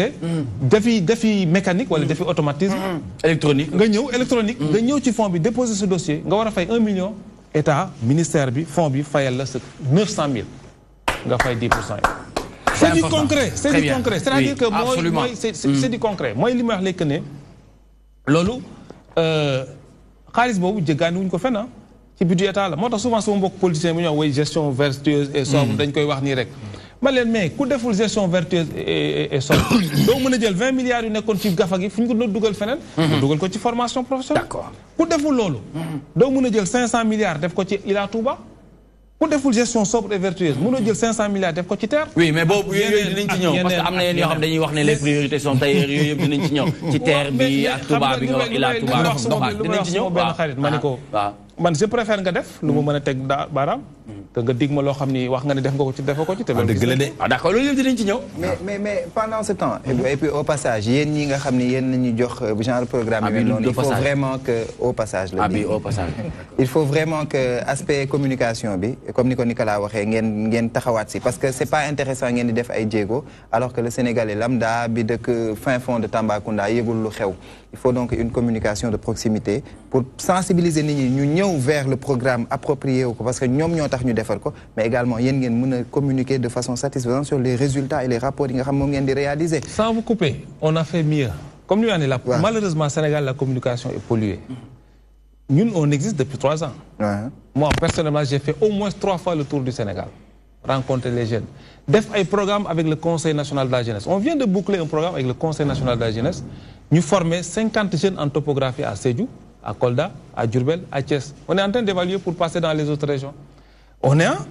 lancé avec le Conseil national de la jeunesse aussi un programme sur la sécurité routière. waaw non yooyu noonu programme yooyu noonu yëpp d'accord. Oui. Aspect communication on voit que ça reste un peu parce que c'est vrai que yooyu noonu c'est très pertinent moi je vous suis hein mais c'est-à-dire que bu laajee nag ñu jëmmal ko fësal ko teg ko ci place bi nit ñi xam ko. mais pendant ce temps l'insertion professionnelle pose problème. Oui. Pendant ce temps l'adéquation formation emploi pose problème. gis nañ stratégie de croissance accélérée bi ñu fi mujjee teg si grappe de croissance yi effectivement grappe de croissance bi njëkk on a le secteur primaire ñu am ay agriculture ak yooyu noonu yëpp. réforme yi ñuy wax ci université bi nañu arrêté peut-être est-ce que laajul ñu xoolaat loolu arrêté di jàngal nit ñi ay lettres modernes ay espagnol ak ay kii orienté leen vers les nouveaux métiers de la science on a vu l'exemple de DOS qui est venu comme privé teg benn université buy jàngale sciences et technologie orienté leen vers les métiers de l'agriculture etc. donc réforme universitaire yooyu voilà vous avez ONFP Office national de la formation professionnelle où en êtes-vous teg nañ fond bi teg nañ DER délégation à l'entrepreneuriat rapide yooyu yëpp nekk dans le même secteur est-ce que nekkul da ngeen di vous n'arrivez pas à vous retrouver peut-être moo tax tey ñu teg bi suba ñu teg bële en alternative c'est quoi le problème pour wax loolu que ñun aujourd'hui au ministère de la formation professionnelle suñu filière de formation c'est en fonction de la demande de l'économie tey maa ngi wax ñi les jeunes pour qui on paye leur formation mais on a un autre levier. L'autre levier, c'est de dire au centre de formation, y compris CFPT, qui a un programme de formation, c'est lui qui forme les jeunes en solaire. Et ça, c'est des formations courte durée, j'y reviendrai tout à l'heure. Mais en 6 mois, tu es formé en maintenance de panneaux solaires. Mais dañuy wax ñun que financement yi dañ koy axé sur les métiers porteurs pour faciliter l'insertion. Nous faisons ce qu'on appelle des projets de formation insertion. Le lycée de Kédougou de Tamba, il me dit, dans mon Kédougou là, il y a des possibilités d'insertion des jeunes dans les mines. Il monte le projet, il vient, on le finance. Ça n'a rien à voir avec les filières classiques qu'il fait, avec le bac T, le bac T2, etc. Mais aujourd'hui, il y a un tiroir, les centres de formation, il y a un tiroir qui font de financement pour voir que man fi ma dëkk ci Mbour horticulture dox na fi. Donc, je monte mon projet horticulture, ñëw ci fond bi ñu financer la pourvu que ce projet-là aille vers la formation de jeunes yoo xam suñu paree dañ leen di insérer. Aujourd'hui, on a un grand programme avec une entreprise de Diamniadio qui s'installe, qui veut recruter 1500 jeunes. On a lancé la vie. C'est pas les Chinois? Non, c'est pas les Chinois. Heureusement, comme le Chinois. Non, je pense qu'on se trompe beaucoup sur l'histoire des Chinois, que je connais bien. On peut en parler si tu veux. D'accord. Mais c'est pas les Chinois, mais les Chinois vont arriver. Ils sont déjà là. Hein? Oui, ils sont déjà là. Ils vont arriver. Ils vont arriver. Si on j'ouvre la parenthèse. J'ouvre la parenthèse sur ça. Ce ne sont pas les Chinois. Non, dama wax ne. Mais ça le big. Xam nga li may wax. Mooy wane ne xam-xam fii la ne. Nicolas. Attention, s'il vous plaît. Lu may wax Chinois yi, les Chinois dañu bëgg ñëw ci textile. Nicolas, Chinois yi xajuñu ci marché Sénégal bi rek. mais ñu ngi wax ci textile mais aussi ci wàllum ginaar bi wàllum horticulture. Non, xar yi sax ñu ci ñëw de ak baatu tailleur yi mais je veux dire que Nicolas, benn message rek laa ci joxe. D'accord déjà. Chinois yi mën nañ d'accord ñu bañ a ñëw. Mais dama jàpp ne président de la République dafa indi ñoo xam ne ni amaluñ njëriñ Sénégal ak Sénégalais yi. Loolu laa gëm. Ma ni couturier yi ma dajal ma ni leen su ngeen d'accordul Chinois yi ñëw. Su président ne bu Chinois yi ñëw Chinois yi dañuy dem Gambie gii wala Mali gii. di defar li ñuy defar di ko indi fii. au nom de la libre circulation des biens et des personnes. absolument accéder à. loo ci mën. doo bàyyi chinois yi ñëw. mais xoolal ma lii mais DG. na am diir ñoom bu ñu ñëwee. waaw mais Babou man damaa bëgg DG xool lii ba pare kay. maa ngi koy gis. gis nga lii. waaw DG. baat fukk DG dañu xarañ. non dañu xarañ mais man xam nga Nicolas man liggéey naa Amérique ak ay chinois. xam naa lu ñu mën. ay jinne lañu. duñu nelaw non duñu nit duñ nit mais je veux dire que ñun tamit war nañu am xarañ boo xam ni dinañ am li nga tuddee deal yan combinaison la ñu war a def te loolu le premier ministre ak le ministre de la formation prochaine lan combinaison la ñu mën def ak chinois yi ak suñu artisans yi ci wàllu ñaw pour que ñu am complémentarité parce que chinois yi xam nga tax ñu gën a ñëw c'est pour profiter des opportunités de la Gowa li ñuy liggéey fii dañ ko bëgg a exporter mais affaire chinois la nañ ci tey bàyyi ci xel de sorte que suñu artisans yi mun ci tirer benn Serigne Mboup ci jotaayu concertation jëm ci pétrole ak gaz bi mu ngi ci doon yëkkati kàddu bu mel ni sax di xamle ne ba ñu ñëw ba ñu étranger yi ñëw mais nañu fexe tamit ba étranger yi bu ñu ñëwee ñun bu ñu bañ a nekk seen ginnaaw tout à fait exactement ba pare tamit ñu mën a boole bu ñu mënul nekk seen kanam ñun ñu mën a toog ni bokk ak ñoom taxawaay ñu jox leen diir waaw xam nga c'est pas intéressant ñu ñëw def fi 50 ans nekk fi 50 ans na leen jox benn deadline maanaam gungeel ñu pendant 5 ans lu ngeen indi ci matériel ak ci matière grise na des ci réew mi ban appréciation ngay def ci proposition bi mais d'accord naa man dama doon joxe exemple entreprise bi nga xam ni tey ñii lancé nañu appel d'offres pour recruter 750 jeunes yuy liggéey ci monétique entreprise baa ngi fii Diamniadio moi je suis allé les visiter ñun li ñu leen wax mooy il faut ngeen liggéey ak benn centre de formation fii mu ànd ak yéen ci programme de formation yi ànd ak yéen tàggat xale yi boo ëllëgee ñoom ñooy tàggat ñiy liggéey ci marché bi boo ëllëgee ñoom ñu mën a démultiplier formation PIB bi sax ñaari conditions yi la liggéey leen ak benn centre de formation fii CFPT ton école pour ne pas le citer mais aussi xale yi bu ngeen leen tàggatee ba pare ñun ñu fay une partie de la formation da ngeen leen di engagé par des contrats à durée déterminée mais bëgg nañ aussi nga jox Amina est-ce que bëggoo poser question DG du ñàkk nga bëgg ko poser benn question Amina na dem jàngi mbay marketing ñu dem Amina ak mbay rek tool non mun nga di jàng marketing ba pare di bàyyaale parce que instant bi dañoo nekk benn époque boo xam ne il ne faut pas apprendre juste pour apprendre donc tu dois apprendre pour entreprendre parce que sénégalais dafa am benn idée ñun amuñu esprit leader à chaque fois ñun dañuy bëgg nekk suiveur danañ lay wax boo amee diplôme yàlla na la yàlla may liggéey bu baax léegi yow pourquoi yow boo amee diplôme mënuñ la wax yow yàlla na nga ubbil sa bopp sa entreprise yàlla na nga recruter comme ni nga ko tàmbalee nii benn start-up voilà donc man je pense que état bi dañoo war di organiser ay start-up week-end inciter les jeunes à l'entrepreneuriat aussi am idée bu pertinent ñu financer la buñ leen bostee si loolu je pense que PIB bi dina yokk et taux de chômage bi aussi dina wàññeeku parce que dëkk bu nekk day soxla ressources humaines et je pense que Sénégal am ressources humaines bu mën a développer dëkk. Tout à fait d'accord avec vous Amina. Moi je suis d'accord l'exemple que je donne souvent mooy l'exemple un jeune comme vous bu dem université am master en comptabilité mu ñëw jàng plomberie il a fait une formation en 6 mois en plomberie pour ubbi son entreprise c'est-à-dire que marketing bi ngay jàng mun na la jëriñ ëllëg. Absolument ci sa entreprise bopp. et loolu moo tax ci réforme yi nga xam ne ministère de la formation professionnelle indi ko entrepreneuriat dafa bokk ci li ñuy jàngal xale yi. c'est vrai qu'on n'est pas entrepreneur. D'accord mais danañ leen jox outils yi ba nga xam ne ñi nga xam ne mun nañu entreprendre. mun a employer ay ndaw ëllëg.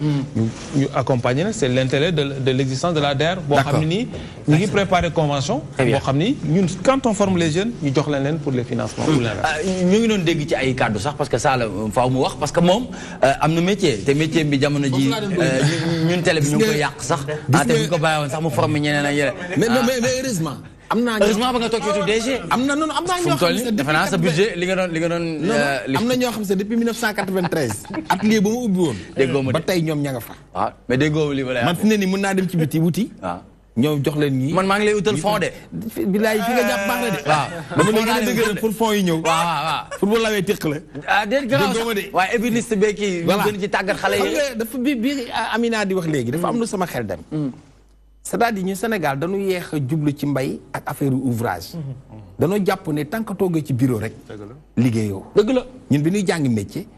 suñu musaan génne ay numaan romb école 12 gars yi nekk CG Canada génne wàcc raxasu yi waaw sama benn grand membre mbaj mi sama wax benn wax mënu ma gis nga ñii nga gis nii ñu gàdd seeni kay di dem mënu ma 10 ans ci kanam ay comptable dina ci génn ay expert comptable dina ci génn mais yow yaay doon seen patron parce que yaay ubbi sa entreprise jël leen tout à fait waaw c'est-à-dire mooy fi muy waxee juste on est te boobu ñu ay apprenti menuisier lañ di jàng te loolu tey man gis naa ko Serigne Mboup mii tey Serigne Mboup mii tey ci daara la topp bu baax tey jii ñaata bachelier lay fay c'est-à-dire affaire bi foofu la diplôme bi kayit gi moo am solo ay maîtrisards yi voilà waxoon naa la ni la américain yi li ñuy rawee boo ñëwee dañ naan la loo man nga ni bay laa man ñu jox la matériel nga dem bay Europe nga ñëw ñu la luy sa diplôme ñu embauché la di la fay d'accord bind la say retraite ak kii Sénégal dañ naan ku ñu boole Sénégal problème boobu la ñu boole très bien boole bras long da ngay am sa diplôme am sa kii mais doo am foo ko exploité moo tax gis nga métier mi il faut nit ñi wàcc ci terrain bi di def théorie et pratique dafa am solo yan défi ñoo leen di xaar non défi bi mooy li mu wax nii ci la bokk formation alternance école entreprise président de la République xalaat ko lancé ko est-ce que xam nga ne tey am na 25000 xale yoo xam ni dañ leen di jël yóbbu leen ci entreprise ñuy liggéey 4 jours dans la semaine 2 jours yi ci des ñu yóbbu leen école ñu jàngi ñu ki di tuddee pratique ñuy dem jàng nekk ci entreprise bi nekk ci théorie école pratique d'accord oui et le président a décidé de mettre 2 milliards sur ça machallah les recrutements sont en train d'être faits am na ñoo xam ne ñu ngi théorie bi pour ne pas faire de la publicité c'est pas grave fa lañ nekk comme ay apprentis di jàng bu ñu jàngee 3 semaines 1 semaine ñu yóbbu leen école fii NFEFS ñu jàng théorie naka ngay et cetera donc c'est ça le grand défi aujourd'hui que xale yi am qualification am métier mën a liggéeyal seen bopp mën a demal seen bopp et profiter aussi des opportunités de la terre pour lancer. mais bëggoon nañu am en termes de chiffres nga wax ñu exactement fonds bi ñu ci jot a bénéficié wu tey ñaata lañ toll on me fait savoir d'ailleurs que am na suñu personnel yi nekk au niveau du groupe Excaf yoo xam ne jot nañu bénéficié wu ci seen formation déjà mu ngi koy wax sànq yu mu ngi koy confirmer alors en termes de chiffres tey lan lañ mën a jàpp ci jeunes wala ñoo xam ne jot nañ leen tàggat à travers fonds. Alors maa ngi wax léegi ci Sénégal yëpp tey boo demee ba Sédhiou Kolda Diourbel Ziguinchor Saint-Louis on a 10 700 jeunes yoo xam ne ñi ngi jàngi formation professionnelle ci écoles yi public comme privé xam ne ñun ñooy fay ci 2 ans tey on a pour que bu ñu génnee ñu doon ay lan dama bëggoon xam seen profil tey par exemple yéen dinaa ci ñëw parce que ñi ci ëpp en 2 ans dañuy taxaw ñi ci ëpp ils sont dans le tertiaire ñi nga xam ne ñëpp ñëw nañu laaj prise en charge nekk dans le secteur primaire et secondaire d'office ils ont été pris mais ñi nga xam ne ñoo ne ci tertiaire parce que économie nekkul foofu malheureusement ñenn ñi mais au nom de l'équité territoriale da ngay dem dëkk bu mel ni Sédhiou amoo fa lu dul école tertiaire est-ce que da ngay bàyyi Sédhiou non on est obligé de prendre les jeunes de Sédhiou pour dugal leen ci li nga xam ni moo fa nekk parce que Sénégal lañ bokk loolu moo ci Sénégal lañ bokk donc dans toutes les régions aujourd'hui du Sénégal foo dem am na ay ndaw yoo xam ni état fonds bi moo leen di fayal seen formation professionnelle loolu moo tax bi ñu defee analyse statistique ci 2 ans 85% des jeunes banque finance assurance marketing on a dit on inverse comment on inverse on va dire aujourd'hui dans toutes les régions opportunités yi fi am à Saint-Louis nous allons financer des jeunes qui seront dans l'agriculture ou dans le machinisme agricole donc ku dëkk Saint-Louis bëgg a def formation pour ñu fayal la da ngay dem ci secteur yooyu nga xam ne nii moo am opportunité d'insertion soo paree d'accord boo dëkkee Mbour nga dem dans les filières de la pêche wala yu mel noonu donc c'est ça qui fait qu'on change de paradigme mais à côté de cela comme j'ai dit am na ay formation yu gàtt 6 mois nga am sa diplôme sa certificat de tuddee sa formation accélérée certificat de spécialité su la neexee après nga dem def commencer sa business su la neexee nga continuer aussi defi sa formation professionnelle c'est les défis que nous avons mais le grand défi c'est mooy ñi nga xam ni jànguñu d'accord ñu ngi nekk ci kër yi toog ci taatu garab yi nekkuñu ci atelier yi mais léegi ci critère bi naka ngeen di def pour recenser leen jële leen waaw parce que ñooñu bëri nañ ci réew mi de si waaw léegi nan def loolu moo tax ñuy def léegi ay formation groupée li ma tuddee léegi topographie ci la bokk ñu ne Sénégal kat bari na ay chantiers yu président ubbi tabax ay tali tabax ay piste lii moom ci ban yëf la woon xam nga ko waaw bi ñuy lancé école entreprise bi la justement xale yi ñooy xale yi nga xam ni ñooy dem ci entreprise yi état di leen fay 40 000 par weer dama ko fàtte wax état ñoo lay yóbbu ci entreprise bi nga nekk fa di liggéey boo liggéeyee ñaari fan ñu yóbbu la ci ab école de formation ca la ngay pratiquer fe nga ñu gën la jàngal théorie bi matérialiser état di ko fay aussi très bien di la fay 40 000 parce que tey xale yi mënuñu am sax stage waaw jafe na lool de jafe na léegi nag entreprise citoyenne yi moo tax ku la yónni day ñëw foofu mooy li Sall bi nga doon wax xale yi stage tuñu parce que kenn yónneetu leen. léegi nag boo demee ñu ne la ku la yónni ku la yabal.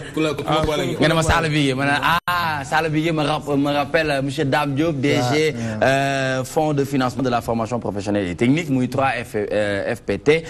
di coordonnateur Benno Bokk Yaakaar à Diourbel mu am ñaari question yu très rapide yoo xam bëggoon naa nga tontu ko balaa Mohamed di ñëw ci benn actualité bu bouillante. muy xanaa yow ban formation nga def ba ñu war la mën a dénk loolu parce que yaa ngi wax ne ñëpp gars yi ñu ngi marketing yow loo def. man nag mécanique laa am nga métier. oui man am naa métier. man sa métier man bac technique laa def am bac T1 dem jàng enseignement supérieur bac +5 génn di jàngale formation di jàngale mécanique générale lycée Limamoulaye jàngale naa fa juróom-benni at. Limamoulaye. jóge fa dem jàngi gestion nekk liggéey ci coopération ONG yi jóge fa nekk directeur de la planification au ministère. D'accord. jóge fa liggéey ci ONG yi ñu jëlee ma fa bi président Macky Sall ñëwee yóbbu ma Dakar dem di comme directeur général. ma jóge fa mu yóbbuwaat ma OFOR def naa OFOR quelque temps office des forages. macha allah mais man mécanique laa jàng man am naa métier. D'accord su ma jógee ci li mun naa sol sama blouse dem liggéey. c'est sûr ça. waaw loolu c'est sûr sans complexe doo am benn problème. li Sala Bigué bañ koy jàng. ba dem liggéey wàcc après ne madame yee. non liggéey yi wute na nekk jàpp ndigg bi waaw nekk yow nekk te ma nekk ñun ba ñuy jàng dama koy wax démb ay étudiants yi ma demoon université. man leen ñun ba ñuy am bac. ñun bac technique da nga daan ñëw ñu taf 0 at mi ku mënul jàng doo fa dem de xam nga bu njëkk dañuy foog ne ku dem technique mooy ñi nga xam ni aayuñu. dégg naa même président Macky Sall en tant que ingénieur géologue bi sax pour nga admis sax da doon jafe. non mais science de la vie et de la terre. loolu tamit dégg naa c'était pas donné à tout le monde. L'exemple que j'ai donné hier aux étudiants de Diourbel je les remercie au passage ñu invité ma seen ndogu. ma ni leen ñun ba ñuy dugg dañuy am bac parce que da ngay def bac sax ñëw ñu ne 0 at mi capote. ñu def bac après nga def concours parce que daawuñu la orienté. nga def concours ñu def concours at mi. dugg ci ab école boo xam ne on était 12 en première année. ay tubaab rek di ñu jàngal. ñu ñëw xool ñu ne ñu yéen da ngeen a bëri trop vous êtes trop nombreux 12 mais 4 ñoo ci egg 5e année. D'accord boobu nag dañoo tàggat. Très bien. waaw donc loolu moom je pense que mi ngi fi donc man. li may wax souvent rek politique bi dama dab. Très bien donc voilà ñu ngi may xamal ne Excaf est dedans comme partenaire pour former au démarrage 100 jeunes dans les régions de Dakar et Diourbel dans métier d'installateur TNT. L'objectif de Excaf est de toucher toutes les régions du Sénégal ndax jamono ji ku ne xam na ne à 90% couvrir nañu li nga xamante ne moom mooy zone bi di ci def liggéey bu am solo jëm ci télé numérique terrestre li ñuy def nag mooy fàttali leen ne ñu ngi ànd ak monsieur Dame Diop muy directeur général fonds de financement de la formation professionnelle et technique coordonnateur Benno Bokk Yaakaar à Diourbel li ñu nekk di waxtaanee jëm ci formation professionnelle et technique les fonds font-ils défaut oui ou non à vous de juger hashtag DTV toi-même tu sais mun ngeen yéene seen i bataaxal ndax ñoo ngi leen ci xaar bu baax a baax Mohamed laata ngay dem ci loolu rek bëggoon naa moom mu wax kañ la gëj a gisanteeg président Macky Sall parce que am na kenn ku mu ne est-ce que dina am ay bés comme ni ñuy defee conseil des ministres est-ce que dina am ay bés yoo xamante ne président dina ko tànn di dajale ay directeurs généraux conseil copain waaw déet boobu copain wu la am de ñun conseil des copains conseil des directeurs di leen wax ci lii ndax mu yóbbaale leen waaw d'accord am na benn waaye ku dëkk Guédiawaye ñu daje ville lañ daje wetu Sorano mu gaari otom wàcc ne ma grand dama bëgg ñu waxtaan quoi TMTC nice quoi mais Sala Bigué est-ce que mën nga ko utal benn jour ci semaine bi quoi parce que xam nga Sala Bigué ñëpp xam nañ ne président Macky Sall la àndal quoi mais war na mën di sax di nga koy laaj sax des fois mu xaw a esquive yooyu ma ne ko mais bon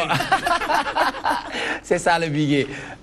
oui parce que am na ñuy wax ne est-ce que président am na ci calendrier lu mu leen di dajalee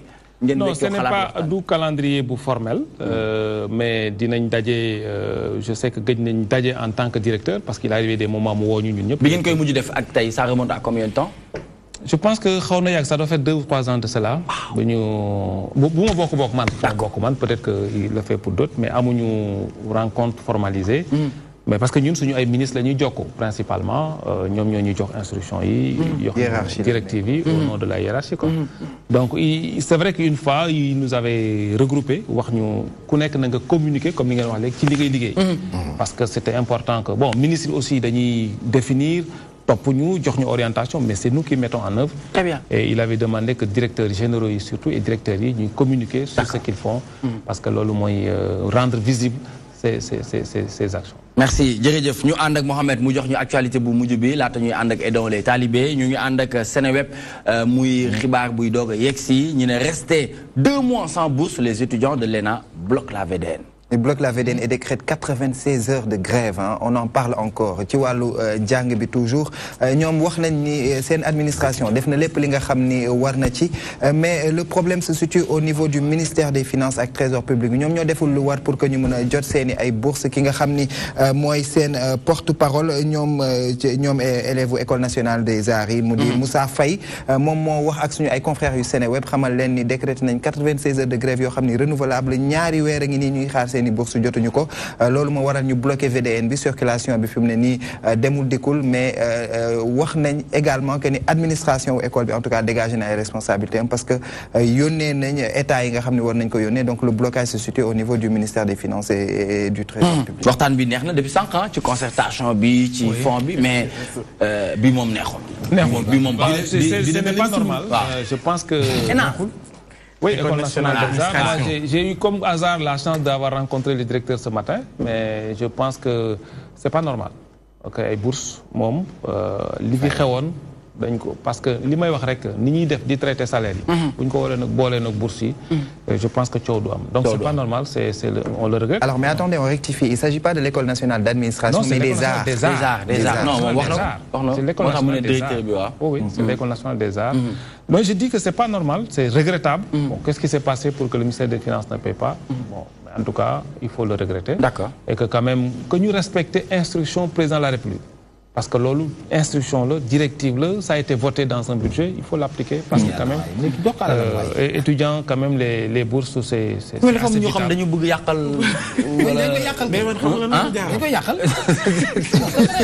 Copain bi. Mais rek moma jaxal. Biñuy wax ci tension au niveau de la trésorerie, Amadou Ba dafa wax ni nguur gi amna 700 milliards yo xam ne mën na faire face à ces engagements. La seule question que je me pose moi intérieur président Malick Gakou comme na nga am 700 milliards fayel bari yaa xayti oui non mais am na leneen de lenteur administrative yu mel il y a quand même li ñu doon wax léegi rek quoi ku sa wujju di sëlam doo set c'est malheureux mais man loolu laa bëgg nga expliquer ma c'est-à-dire on a 700 milliards de francs CFA pour faire face le plus engagement dette intérieure bi épongé ko jusqu'ici ñu gis fu ne di tàng di ku nekk di laaj jox leen nii. au nom de quoi ñu war a mën a bloquer 700 milliards le contexte man je ne dédouane pas le ministère des Finances mais jàpp naa ne contexte bi aussi on est année préélectorale. C'est ce qu'on nous sert tout le temps. mais année boo génnee fay yi quand même. bu ñu génnee ci yooyu mooy fay yaa ngi fi. je suis d'accord Fara bëgg a taxaw. mais je dédouane pas le ministère des Finances dañu war a fay dès l'instant que ça a été acté. Qu'est-ce qui s'est passé pour que faille ñu ba légui? Bon, ça c'est la grosse question. Je ne sais pas ce qui s'est passé. Mais en tout cas, moi, ci station bi ma nek, je sais que il n'y a maa ngi wax léegi on paye 10 700 jeunes ñoo xam ñoo leen di fayal. Aujourd'hui les établissements rentrent dans leur fonds. Tout à fait parce que même ci Seneweb boo xoolee ci économie ñu ngi gis ne moom Amadou Ba mu ngi wax ne ci finance publique bi comment le Sénégal s'est retrouvé dans une situation de tension. Donc mu ngi ci addu xam naa ci kanam du ñàkk Mohamed ñëw ci. nañu waxtaan tuuti ak Aidons les talibés yi dem góorgóorlu ba yegg ci juróom-ñaareelu édition. Ce qui n'est pas du tout évident parce que Korité pour tous moom taxawaay bi am na solo maintenant ñu bëggoon très rapidement rek ñu delluwaat ci fàttali li nga xamante ne moom mooy intro da ngay def introduction ci Aidons les talibés ñu dem publicité bu ñu dellu si waatee ñu yaatal ko. Ok, bah, merci Nicolas. Équipe Aidons les talibés, c'est un groupe de jeunes bénévoles sensibles aux conditions de vie précaires des enfants talibés. ñun ñëpp ay jeunes lañu. mën nañu wax ne que moyenne d'âge bi 20 ans la ñun ñëpp ay jeunes étudiants lañ léegi ñun lu ñu soxal mooy taalibe yu nekk ci mbedd bi ñun suñu objectif principal mooy éradiquer la mendicité mais xam nañ ne que benn objectif à long terme la moo tax aussi am nañ ay objectifs à court terme comme defaral leen benn environnement boo xam ne que nekk na environnement sain jàppale leen aussi ci seen jàng parce que am nañ ay activités mais ñun Korité pour tous mooy suñu activité phare Korité pour tous moo tax ñëpp xam équipe Aidons les talibés mais am na aussi yeneen activité sur ce loolu moom nañuy préparé nii Korité pour tous mais à part Korité pour tous am na yeneen activité absolument ñun taalibe yi nekk si mbedd bi liñ nekkee moo ñu neexul. moo leen neexul parce que dañ koy xool suñu bopp ku si nekk bàyyi nga sa rakk sa kër et tout. Et ñoom ils ont pas choisi d'être talibé mais ku nekk da nga am sa destin donc ñun nuñ leen mën a xëccee si ñun. jox leen benn genre affection ñu bañ a ressentir benn manque bi. Et tout, ñun loolu mooy suñu objectif. Très bien Ibrahima boo mënoon nga ma seereel tuuti ci yére bi parce que dafa mel ni yére bi mu sol mooy équipe aidons les talibés ah mu def ko vert jaune rouge def étoile bi fa mu tàmm di nekk donc voilà mu nekk lu am solo ñu leen ci saluer bu baax donc tout de suite on se retrouve tout de suite après cette page de pub bu ko defee le temps ñu bàyyi ñu noppalu tuuti ah ñu dem ñëwaat bu ko defee ñu waxtaan parce que Moustapha mu ngi fii war a waxtaanee ci wàllum voyage muy xamle ne rek départ de vacances. Comment organiser son voyage c'est important parce que DG dinay tàmm di dem vacances ak njaboot bi donc moom dina ko jox ay astuces naka la ñuy def pour gën a mën a organiser wu c'est tout de suite waaw donc c'est tout de suite.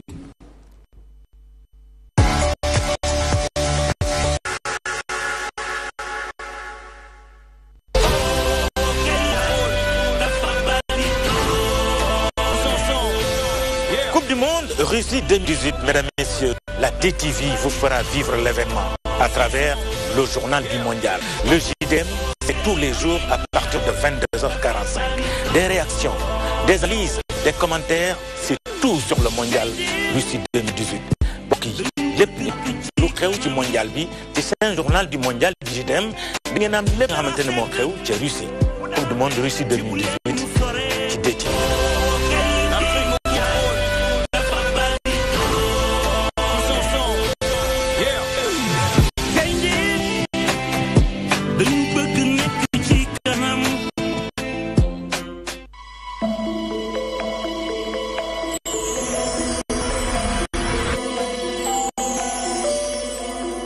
La firme chinoise Star Times nourrit-elle l'ambition de se lancer dans la commercialisation de bouquets TNT au Sénégal? En tout cas, l'information commence à faire le tour des réseaux sociaux. Une décision mal accueillie par le groupe Excaf Telecom, selon le chef du projet TNT. Cette intention, si elle est concrétisée, peut engendrer d'énormes difficultés. Elle poserait 3 problèmes graves. Le problème d'illégalité, non-respect de la convention, le problème de fiabilité du Sénégal, parce qu'après un engagement pris, vous passez outre, et le problème de manque de patriotisme, parce qu'au moment où des Sénégalais ont investi leurs milliards pour aider l'État, l'État en retour ne peut pas agir autrement que être aussi patriote vis-à-vis de ses dignes fils. À la question de savoir si Excaf Telecom détient le monopole de la commercialisation des bouquets TNT au Sénégal, le chef du projet apporte des éclaircissements. Cette convention-là, qui a été signée au mois d'août 2014, et même le décret signé par le président Macky Sall lui-même et son premier ministre et le premier ministre Boun Abdallah Dionne, si mes mémoires sont bons, le 27 août 2014, il y a un décret signé, formel, qui fait que donc, à l'heure actuelle, la situation de Excaf est légale. Et Excaf est dans la période légale de l'exercice de sa convention. Le groupe Excaf Telecom se dit plus que jamais déterminé à terminer l'exécution du projet TNT. Il met en garde toute personne mal intentionnée et entend user des voies légales pour faire valoir ses droits. Nous alertons pour dire, nous ne savons pas quelle est l'idée, l'intention derrière, et que les mesures idoines doivent être prises pour que nous n'en arrivions pas. Interpellé sur la question, la direction du commerce extérieur préfère pour le moment ne pas se prononcer, mais déclare qu'elle va ouvrir sous peu une enquête. En attendant de connaître la suite, le groupe Excaf Telecom affirme avec certitude avoir câblé le pays à 90% avec ses TNT.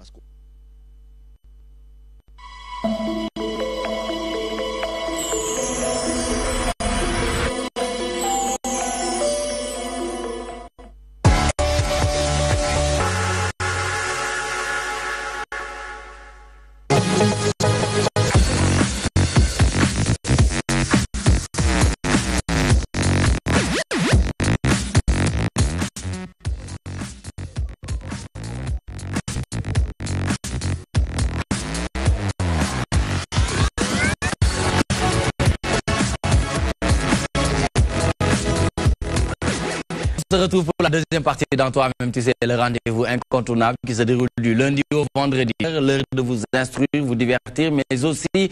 vous informer grâce à de l'internet, mais aussi l'actualité politique et sociale. Mi nga xamantene Pape Ousmane Sy présente leen ko li ñuy def mooy remercier ñi nga xamantene jamono ji ñu ngi fii ci biir bu baax moo xam waa banlieue dakaroise moo xam foo leen mënti nekk jamono ji ñu ngi dàqe ko même tu sais DTV Sénégal nag muy application bu mucc ay bi nga xamantene tax na King Long dem di Kësan Long Ndiaga Ndiaye taxi clando particulier di nga mën a c'est ni Sala Bigué di développer di joxe ay idées par rapport ak bi waxtaanee di leen fàttali ñu ngi ànd ak monsieur Dame Diop muy directeur général formation professionnelle et technique muy 3FPT coordonnateur à Diourbel muy dëkku sama xarit ba muy sama waa ji Yoro Ndiaye laa bëggoon wax mais garaawul moom borom Mbàkke la mais benn la donc très bien jamono ji ni nit ñu bëri ñoo ngi seetaan li ñuy wax nag mu waxtaan bi parce que Moustapha dina ñëw waxtaanee départ de vacances, comment organiser son voyage et donc sa 7e édition Korité pour tous ñoom lépp leen yitteel mooy talibé yi dootuñu nekk ci mbedd bi dinañ nekk ci ay conditions yu gën a bakkane ji 7e édition bi la ñuy waxtaanee nga wax léegi nii ci intro wax ñu équipe et donc talibé waaye ñu bëggoon xam 6e édition ko dundee organisation bi naka la demee woon ci 6e édition bi. non loo gis tamit lu ñuy organiser dina métti mais après bu résultat bi ñëwee wala ngay fàtte métit bi. année passée def nañ ko ak 1000 enfants culturels Blaise Senghor dañ leen di yóbbu solal leen ay yére wala ay yére yu bees. d'accord léegi bu ñu leen solalee yére yóbbu leen. si je comprends bien bon ngeen ay mesures. xam ngeen yan daara ngeen war a jëflanteel. waaw dañuy am ay daara cible yoo xam ñoom ñun ak ñoom ñooy liggéey ci loolu. année passée talibé solal leen ay yére le matin ñu yóbbu leen grande mosquée de Dakar bu ñu jógee foofu dem centre culturel Blaise Senghor dina am récital mais aussi mënuñ nekk ay talibé lañ dañoo war a nekk 24 heures sur Alxuraan wala 24 heures sur 24 di arpenter mbedd bi di voilà parce que souvent se travaille parfois se divertir. Absolument. Travail donc et loolu noonu dina leen soulager dindi stress bi manque bi ñu gis ay xale doo xam kañ lañ nga jógi seen ay parents ak yëpp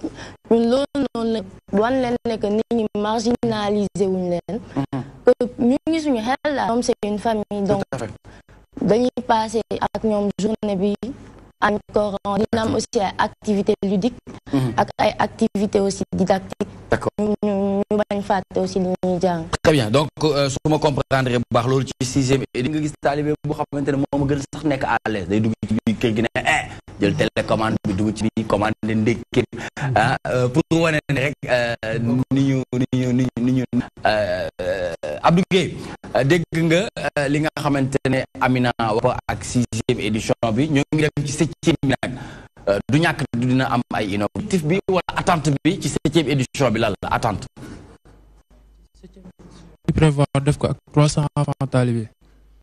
bu xoolee expliqué na que def nañ ko cette année dañoo am beneen innovation parce que d'avoir d'ici la fin de l'année parce que bëgg nañ 300 ko war a def ak ren bëgg nañ 300 talibés ñu jóge ci mbedd bi ñu bàyyi yalwaan 300 talibés 300 talibés lañ ko war a defaral cette année Korité pour tous bi. lan ngeen teg ba mu war a demee noonu. ñu ngi koy élaborer ci benn projet bu ñu war a tuddee bokk na. waaw ñu ngi ko war a élaborer d'ici la fin de l'année. moo tax ñu ciblé 300 enfants talibés 300 enfants talibés ñu ngi leen choisir des critères yu ñu woowee critères de daara genre yoo xam ne dañu remplir conditions yi ñu bëgg yëpp. pour ñu mun a éradiquer mendicité 300 enfants talibés yooyu. moo tax ñu andi innovation boobu ci année bi. vous est venu comment li muy wax ci innovation ci 300 talibés yi. bah comme à chaque fois day am ay idées yu génn léegi ñun nag dañuy jéem a exploiter loolu noonu dañuy joindre la parole et l'acte yaa ngi ko léegi si boobu noonu la benn projet boo xam ne que bëgg nañ ko mettre en place ici décembre 2018 dañu bëgg nañ éradiquer mendicité kii taalibe yëpp donc ñun dañuy jël doole gouvernement de voilà loolu dañuy jël ci kiiwul noonu donc dañoo bëgg jël 300 enfants taalibe thème de parrainage comme yow mi ñu parrainé la benn taalibe léegi taalibe bi au lieu de bi di yalwaan et tout yow yaa koy jël en charge des fois di nga am xam ne ko soxlaatoo ko di nga am ay petits frères yoo xam ne amatuñu yére léegi yow yaa koy jox yére su xëyee tamit mën na ñëw sa kër au lieu que muy dem yàlla lekk toog foo ak moom voilà c'est ça au lieu que muy dem si mbedd bi sa kër lay ñëw xam nga yow bu fekkee genre yow am nga benn son comme man mi di jàng taalibe bi mën na ñëw sama kër au lieu que ma koy tegal musique wala lii mën naa ko toog jàngal ko alphabet A B C affaire yooyu noonu dugal leen sax ci école ñu dem jàngi carrément parce que am na si ñoo xam ne que instant bi ñu dépassé na dem jàng moom amul âge mais balaa laa ñuy dem si école et tout comme que mënaguñ ko ñun aussi ñu jéem a xool suñu coaliser loolu. D'accord, très bien. Moussa dégg nga li ñu wax ci 7e Korité pour tous yow boo nekkee zone de captage di ko enjoy mooy lan 3 mois jeex na noonu naka lañ koy waxee 3 mois chéri waaw et chien non pas chien danaan 3 mois et bébé voilà du noonu waaw d'accord parce que man am na benn anecdote sama yaay am na taalibe bu ñëwee di yalwaan kër ga ne salaamaaleykum mais bu ne maaleykum salaam nga am man la Kéba parce que dafa am taalibe boo xam ne Kéba la tudd moom loxo léegi nag léegi ñëpp bëgg nekk Kéba léegi booy dañ mën naan di jeu boobu ne salaamaaleykum déjà da ngay wàcc sax warati bu añ maire bi ne la bàyyil xel Kéba ça donc mooy léegi c'est quelque chose boo xam ne dama koy rafetlu gis nga bu ñëpp defoon noonu mu rafet tey ji boo amoon tax sa kër dem su heure du añ jotee mu ñëw añ sa kër dem kon du ñu yalwaan mu ñëw ndékki dem jàngi bu jàngee ba heure foo mu dem fooy bu fooy ba heure añ jot yow yëre yi sa doom bi sol mën nga si jël benn wala ñaar par mois nga koy jox de temps en temps bon bi wala soxna si mën na ko sànq d'accord mu sànq ko donc du ñu am ay taalibe yoo xam ne dañuy taxawal moo tax seen image bi wax man vraiment dama koy saluer boo xoolee 2007 2008 du PCCI sama grand frère dafa nekk jaaykat kafe ci mbedd bi du dëgg léegi moo am benn taalibe dañuy ñëw ci man tous les grand Nicolas ñii di wax Makhtar ñii di wax Nicolas ok ma defaral leen café ñu léegi ñu jënd ma suukar après ñu kii léegi moo am kenn koo xam sama mag moom daf ko jël sa dem ba seen kër Wakaam waxtaan ak ay waajuram fu mu toll nii Sainte Bernadette da koy nii la ko def xoolal dégg nga li ma la ñu teg ci condition yi quoi sama kër maam baab xam nga muy yeew di dem jàngi Sainte Bernadette Pierre du moins xam nga mais lépp lay instant nii dafa dem Touba parce que nee na alxuraan dem xoolaat mais commencé dooj changer c'est-à-dire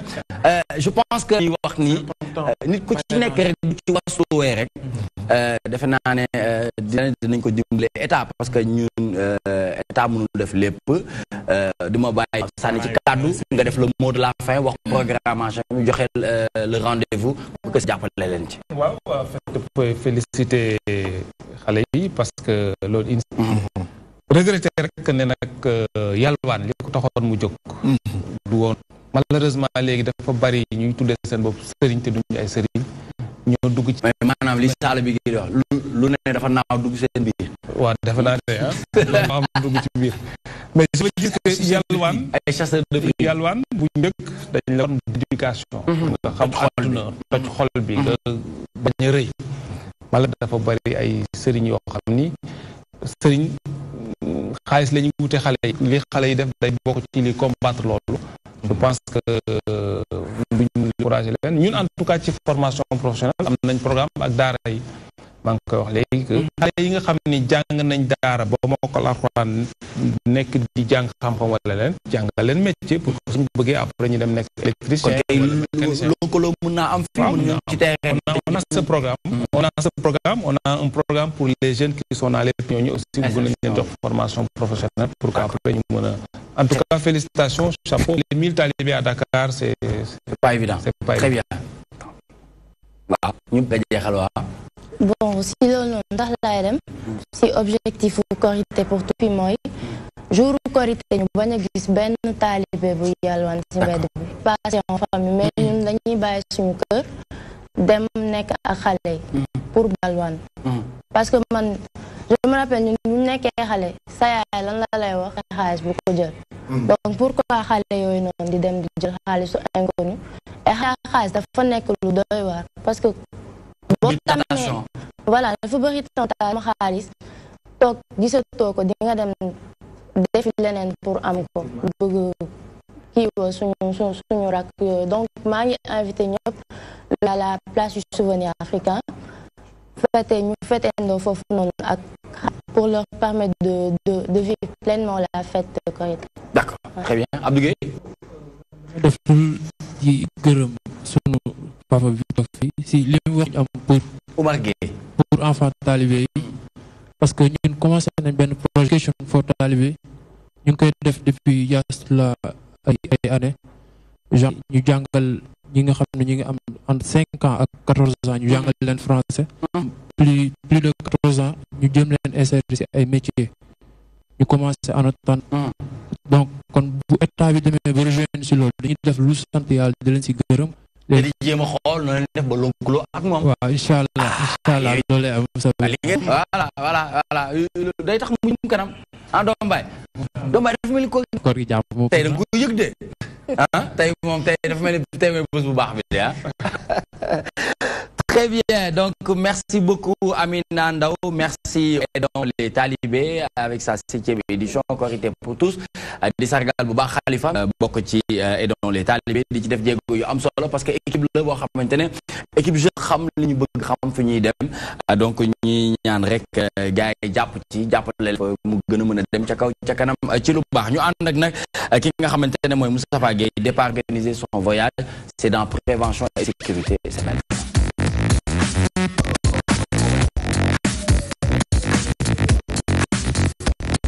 naka lañ ko nar a organiser organisation bi moom ñu demee parce que ñu ngi dem ci Korité. waaw bu ñu peut-être ay événements yu mel ni moo tax ñuy wax ay Korité Tabaski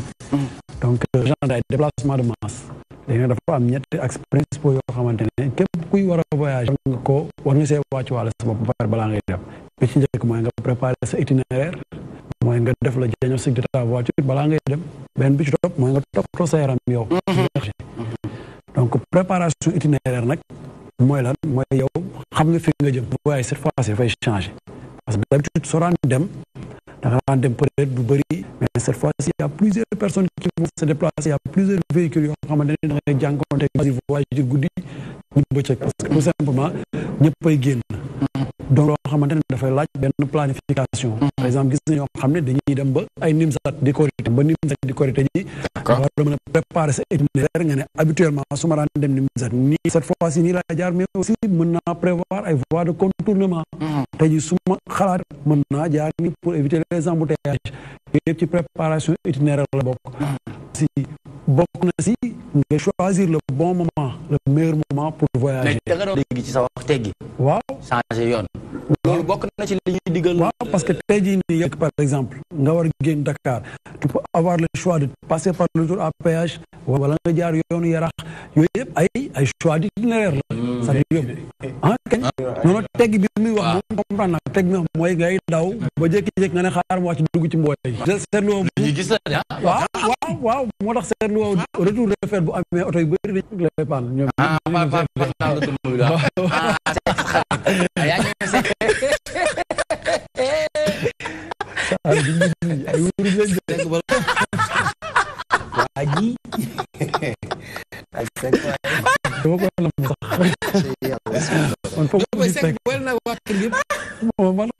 man kay ñu ma convoqué ca kaw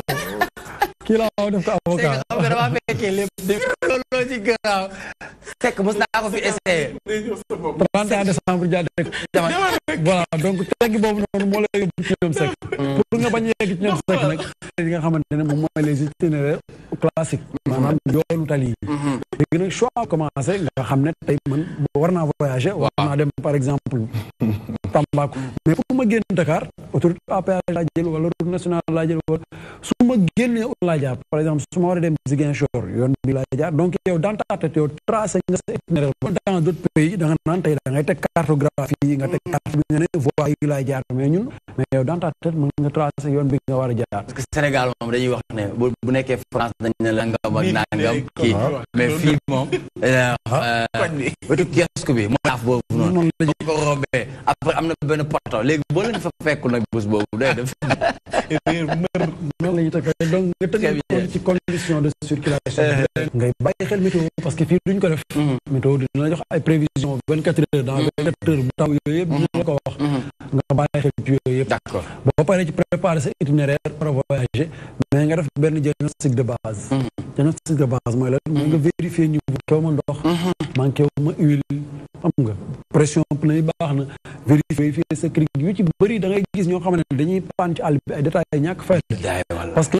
sa secours baaxul tu es obligé nga daw pneu bu crevé bi yàq pneu yàq jante ak daal tout simplement alors que benn vérification bu ndaw doon na mën a régler détails yooyu noonu yëpp diagnostic de base boobu noonu nga xamante ne moom ngay def ci oto bi yow nga préparer sa bopp yow nga nangu sa yaram comme li ñuy wax man ngay nangoo sa yaram boo waree voyager fekkente ne yow da nga war a voyager nga war a dem Nimzat nga war a def 4 heures de route d'accord sa heure de sommeil habituel warul manqué bu dee sommeil nga war di nelaw 8 heures de sommeil nga war a nelaw guddi mais aussi si journée bi war nga am au moins 1h30 de sommeil de sieste bu dee guddi léegi nag bu fekkente ne da ngay ñi mënul nelaw ñu relaxé quoi mais aussi boo dee voyage boo xamante ne dafay durer plus de 2 heures c'est d'avoir au moins 2 conducteurs maanaam tey yow ji boo waroon dem ba benn mën nga ànd ak Mohamed Thiam wala nga ànd ak Pa Ousmane Cissé bu ngeen demee ba ci yoon bi yow nga dawal 2 heures nga seen break seen pause ba pare yow nga wàcc après mu jël volant bi mais dawal 4 heures d'affilée non seulement c'est interdit c'est interdit mais benn yaram mënu ko parce que si boppam bu ñorul ñëw te li ci grave mooy da ngay dem ba benn instant yow da ngay sonn te doo ko xam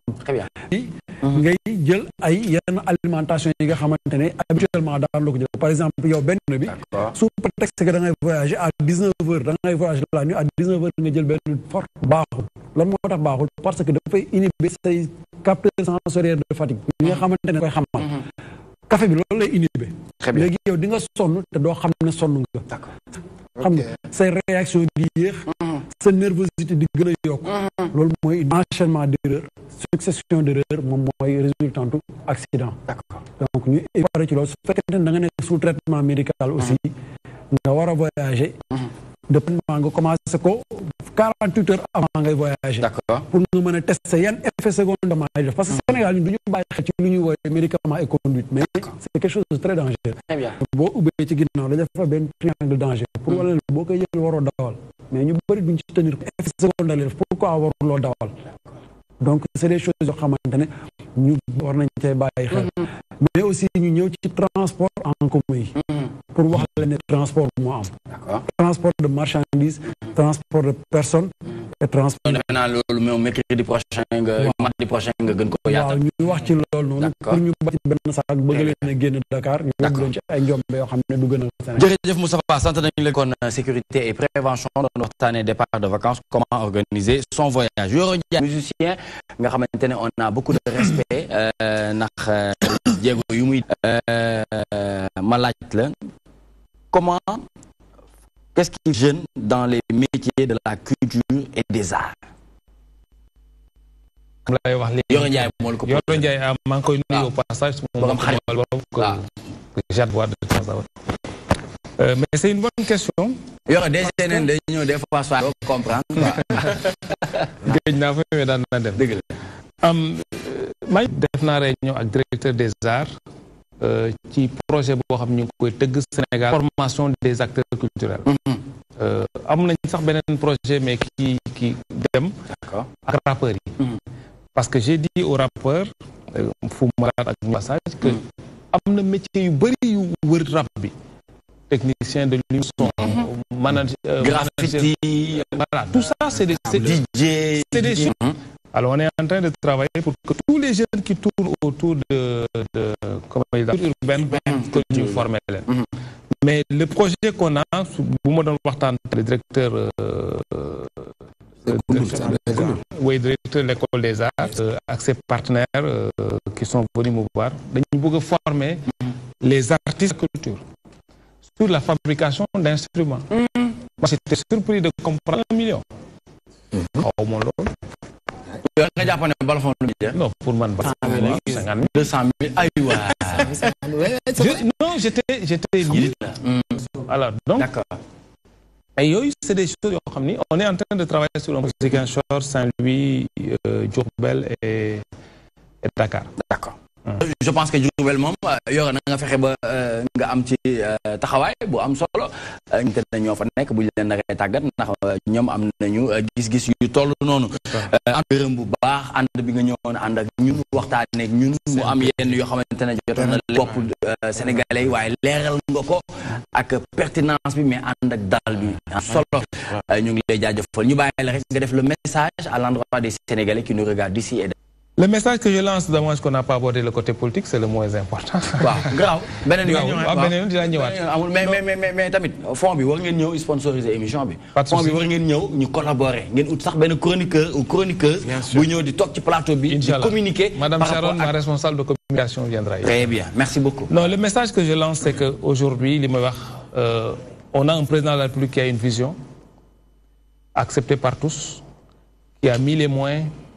En tout cas, dans la formation professionnelle, à travers le ministère de la formation professionnelle et à travers des instruments comme le 3FPT. ndaw ñi amatuñu prétexte bañ a dem defi métier. nga jàng nga bañ a jàng nga dem université demuloo université nga dugg école nga nekk talibé. war nga am nga possibilité tey def formation professionnelle pour am qualification. donc message boobu daal laa bëggoon jàllale pour wax ndaw ñi formation professionnelle c'est l'avenir. affaire baa ngi ñëw. Donc il faut bien que. D'accord. mooy dem ci instrument yu mel noonu pour mën a def formation professionnelle pour mën a jëriñ seen bopp jëriñ seen réew wala. jërëjëf merci beaucoup en 30 secondes très rapidement Papa ñu ànd ak Alaaji Sala mu def avis du jour. xam nga avis du jour ci li solidarité bi sama doom bi di wax. loolu dafa am solo parce que jàmpalante jàmbar amul ku ñu dimbali rek moo fi nekk. te nit moo koy mën a jàppale. mu mën a nekk ci dara parce que waxoon naa ko yàlla du wàcc di joxal nit ñi mais à main. dafa am ku mu koy jaale. bu ñu nee un Sénégalais une clé. une femme une gramme d'or. un talibé un parent. mais lu tax ñu un talibé un parent. talibé bi muy jógee njaareem di ñëw Ndakaaru papa ak yaay la bàyyi. bu ñëwee ci réew war na mën a am papa ak yaay. ku nekk war nga am na jël benn talibé comme Kéba ni ko yaayu Moustapha di defee. comme Modou mi nga xam ne suma talibé yaay la woon. comme noonu mais. Sénégalais dafa am dañuy xëcc dañoo mën a xëcc teraanga te mënu ñëw joxe teraanga. fi may tëjee yonent bi sallallahu alayhi wasallam fi am saaba yi dañu mus di lekk ci lëndëm. maam ci li ñuy lekk benn morso ndawal moo ci nekk. mais ku ciy lekk ba morso ndawal bi ñëw ci da nga koy pousse sa morom. ñu koy poussé di ko poussé ba njam bi jeex ndax morso bi des ci digg bi. léegi say naama ni leen lu tax jël leen ndawal bi mais ku ci nekk da nga naan su ma ko dajee dama naan sama morom moo ma ci gën a yeey. léegi nag. teraanga ñu di ko puusante ba mu taj ndabu teraanga ñu di ko puusante ba mu taj moo gën ñu di ko xëccoo ba mu taj. Sénégal nag malheureusement ñu dañ koy xëccoo ba mu taj. dañ koy puusante léegi ba mu taj te bàyyi xëccoo bi. jërëjëf ñi nga xamante ne bëgg nañoo jàppale équipe bu Aidons Talibé mun nga leen woo ci 77 147 85 85 77 147 85 85 wala 77 757 60 56 77 757 60 56 ngir képp koo xamante ne bëgg na jàppale équipe bu Aidons les Talibé ngir jéego yu am solo yi nga xamante ne ñoo ngi koy def donc loolu dina ci baax donc mu nekkoon plaisir bu baax a baax ceci prend fin on se donne rendez-vous demain inchallah même heure sur les antennes de la DTV ànd leen ak Modou Mbacké ñaa ci xibaaru mbarax bi programme bi di continuer di woy sur la magie de toutes les télévisions sénégalaises bonsoir à demain et bon ndogu à tous les Diawén ak Sekeni.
Coupe du Monde Russie 2018, mesdames, messieurs, la DTV vous fera vivre l'événement.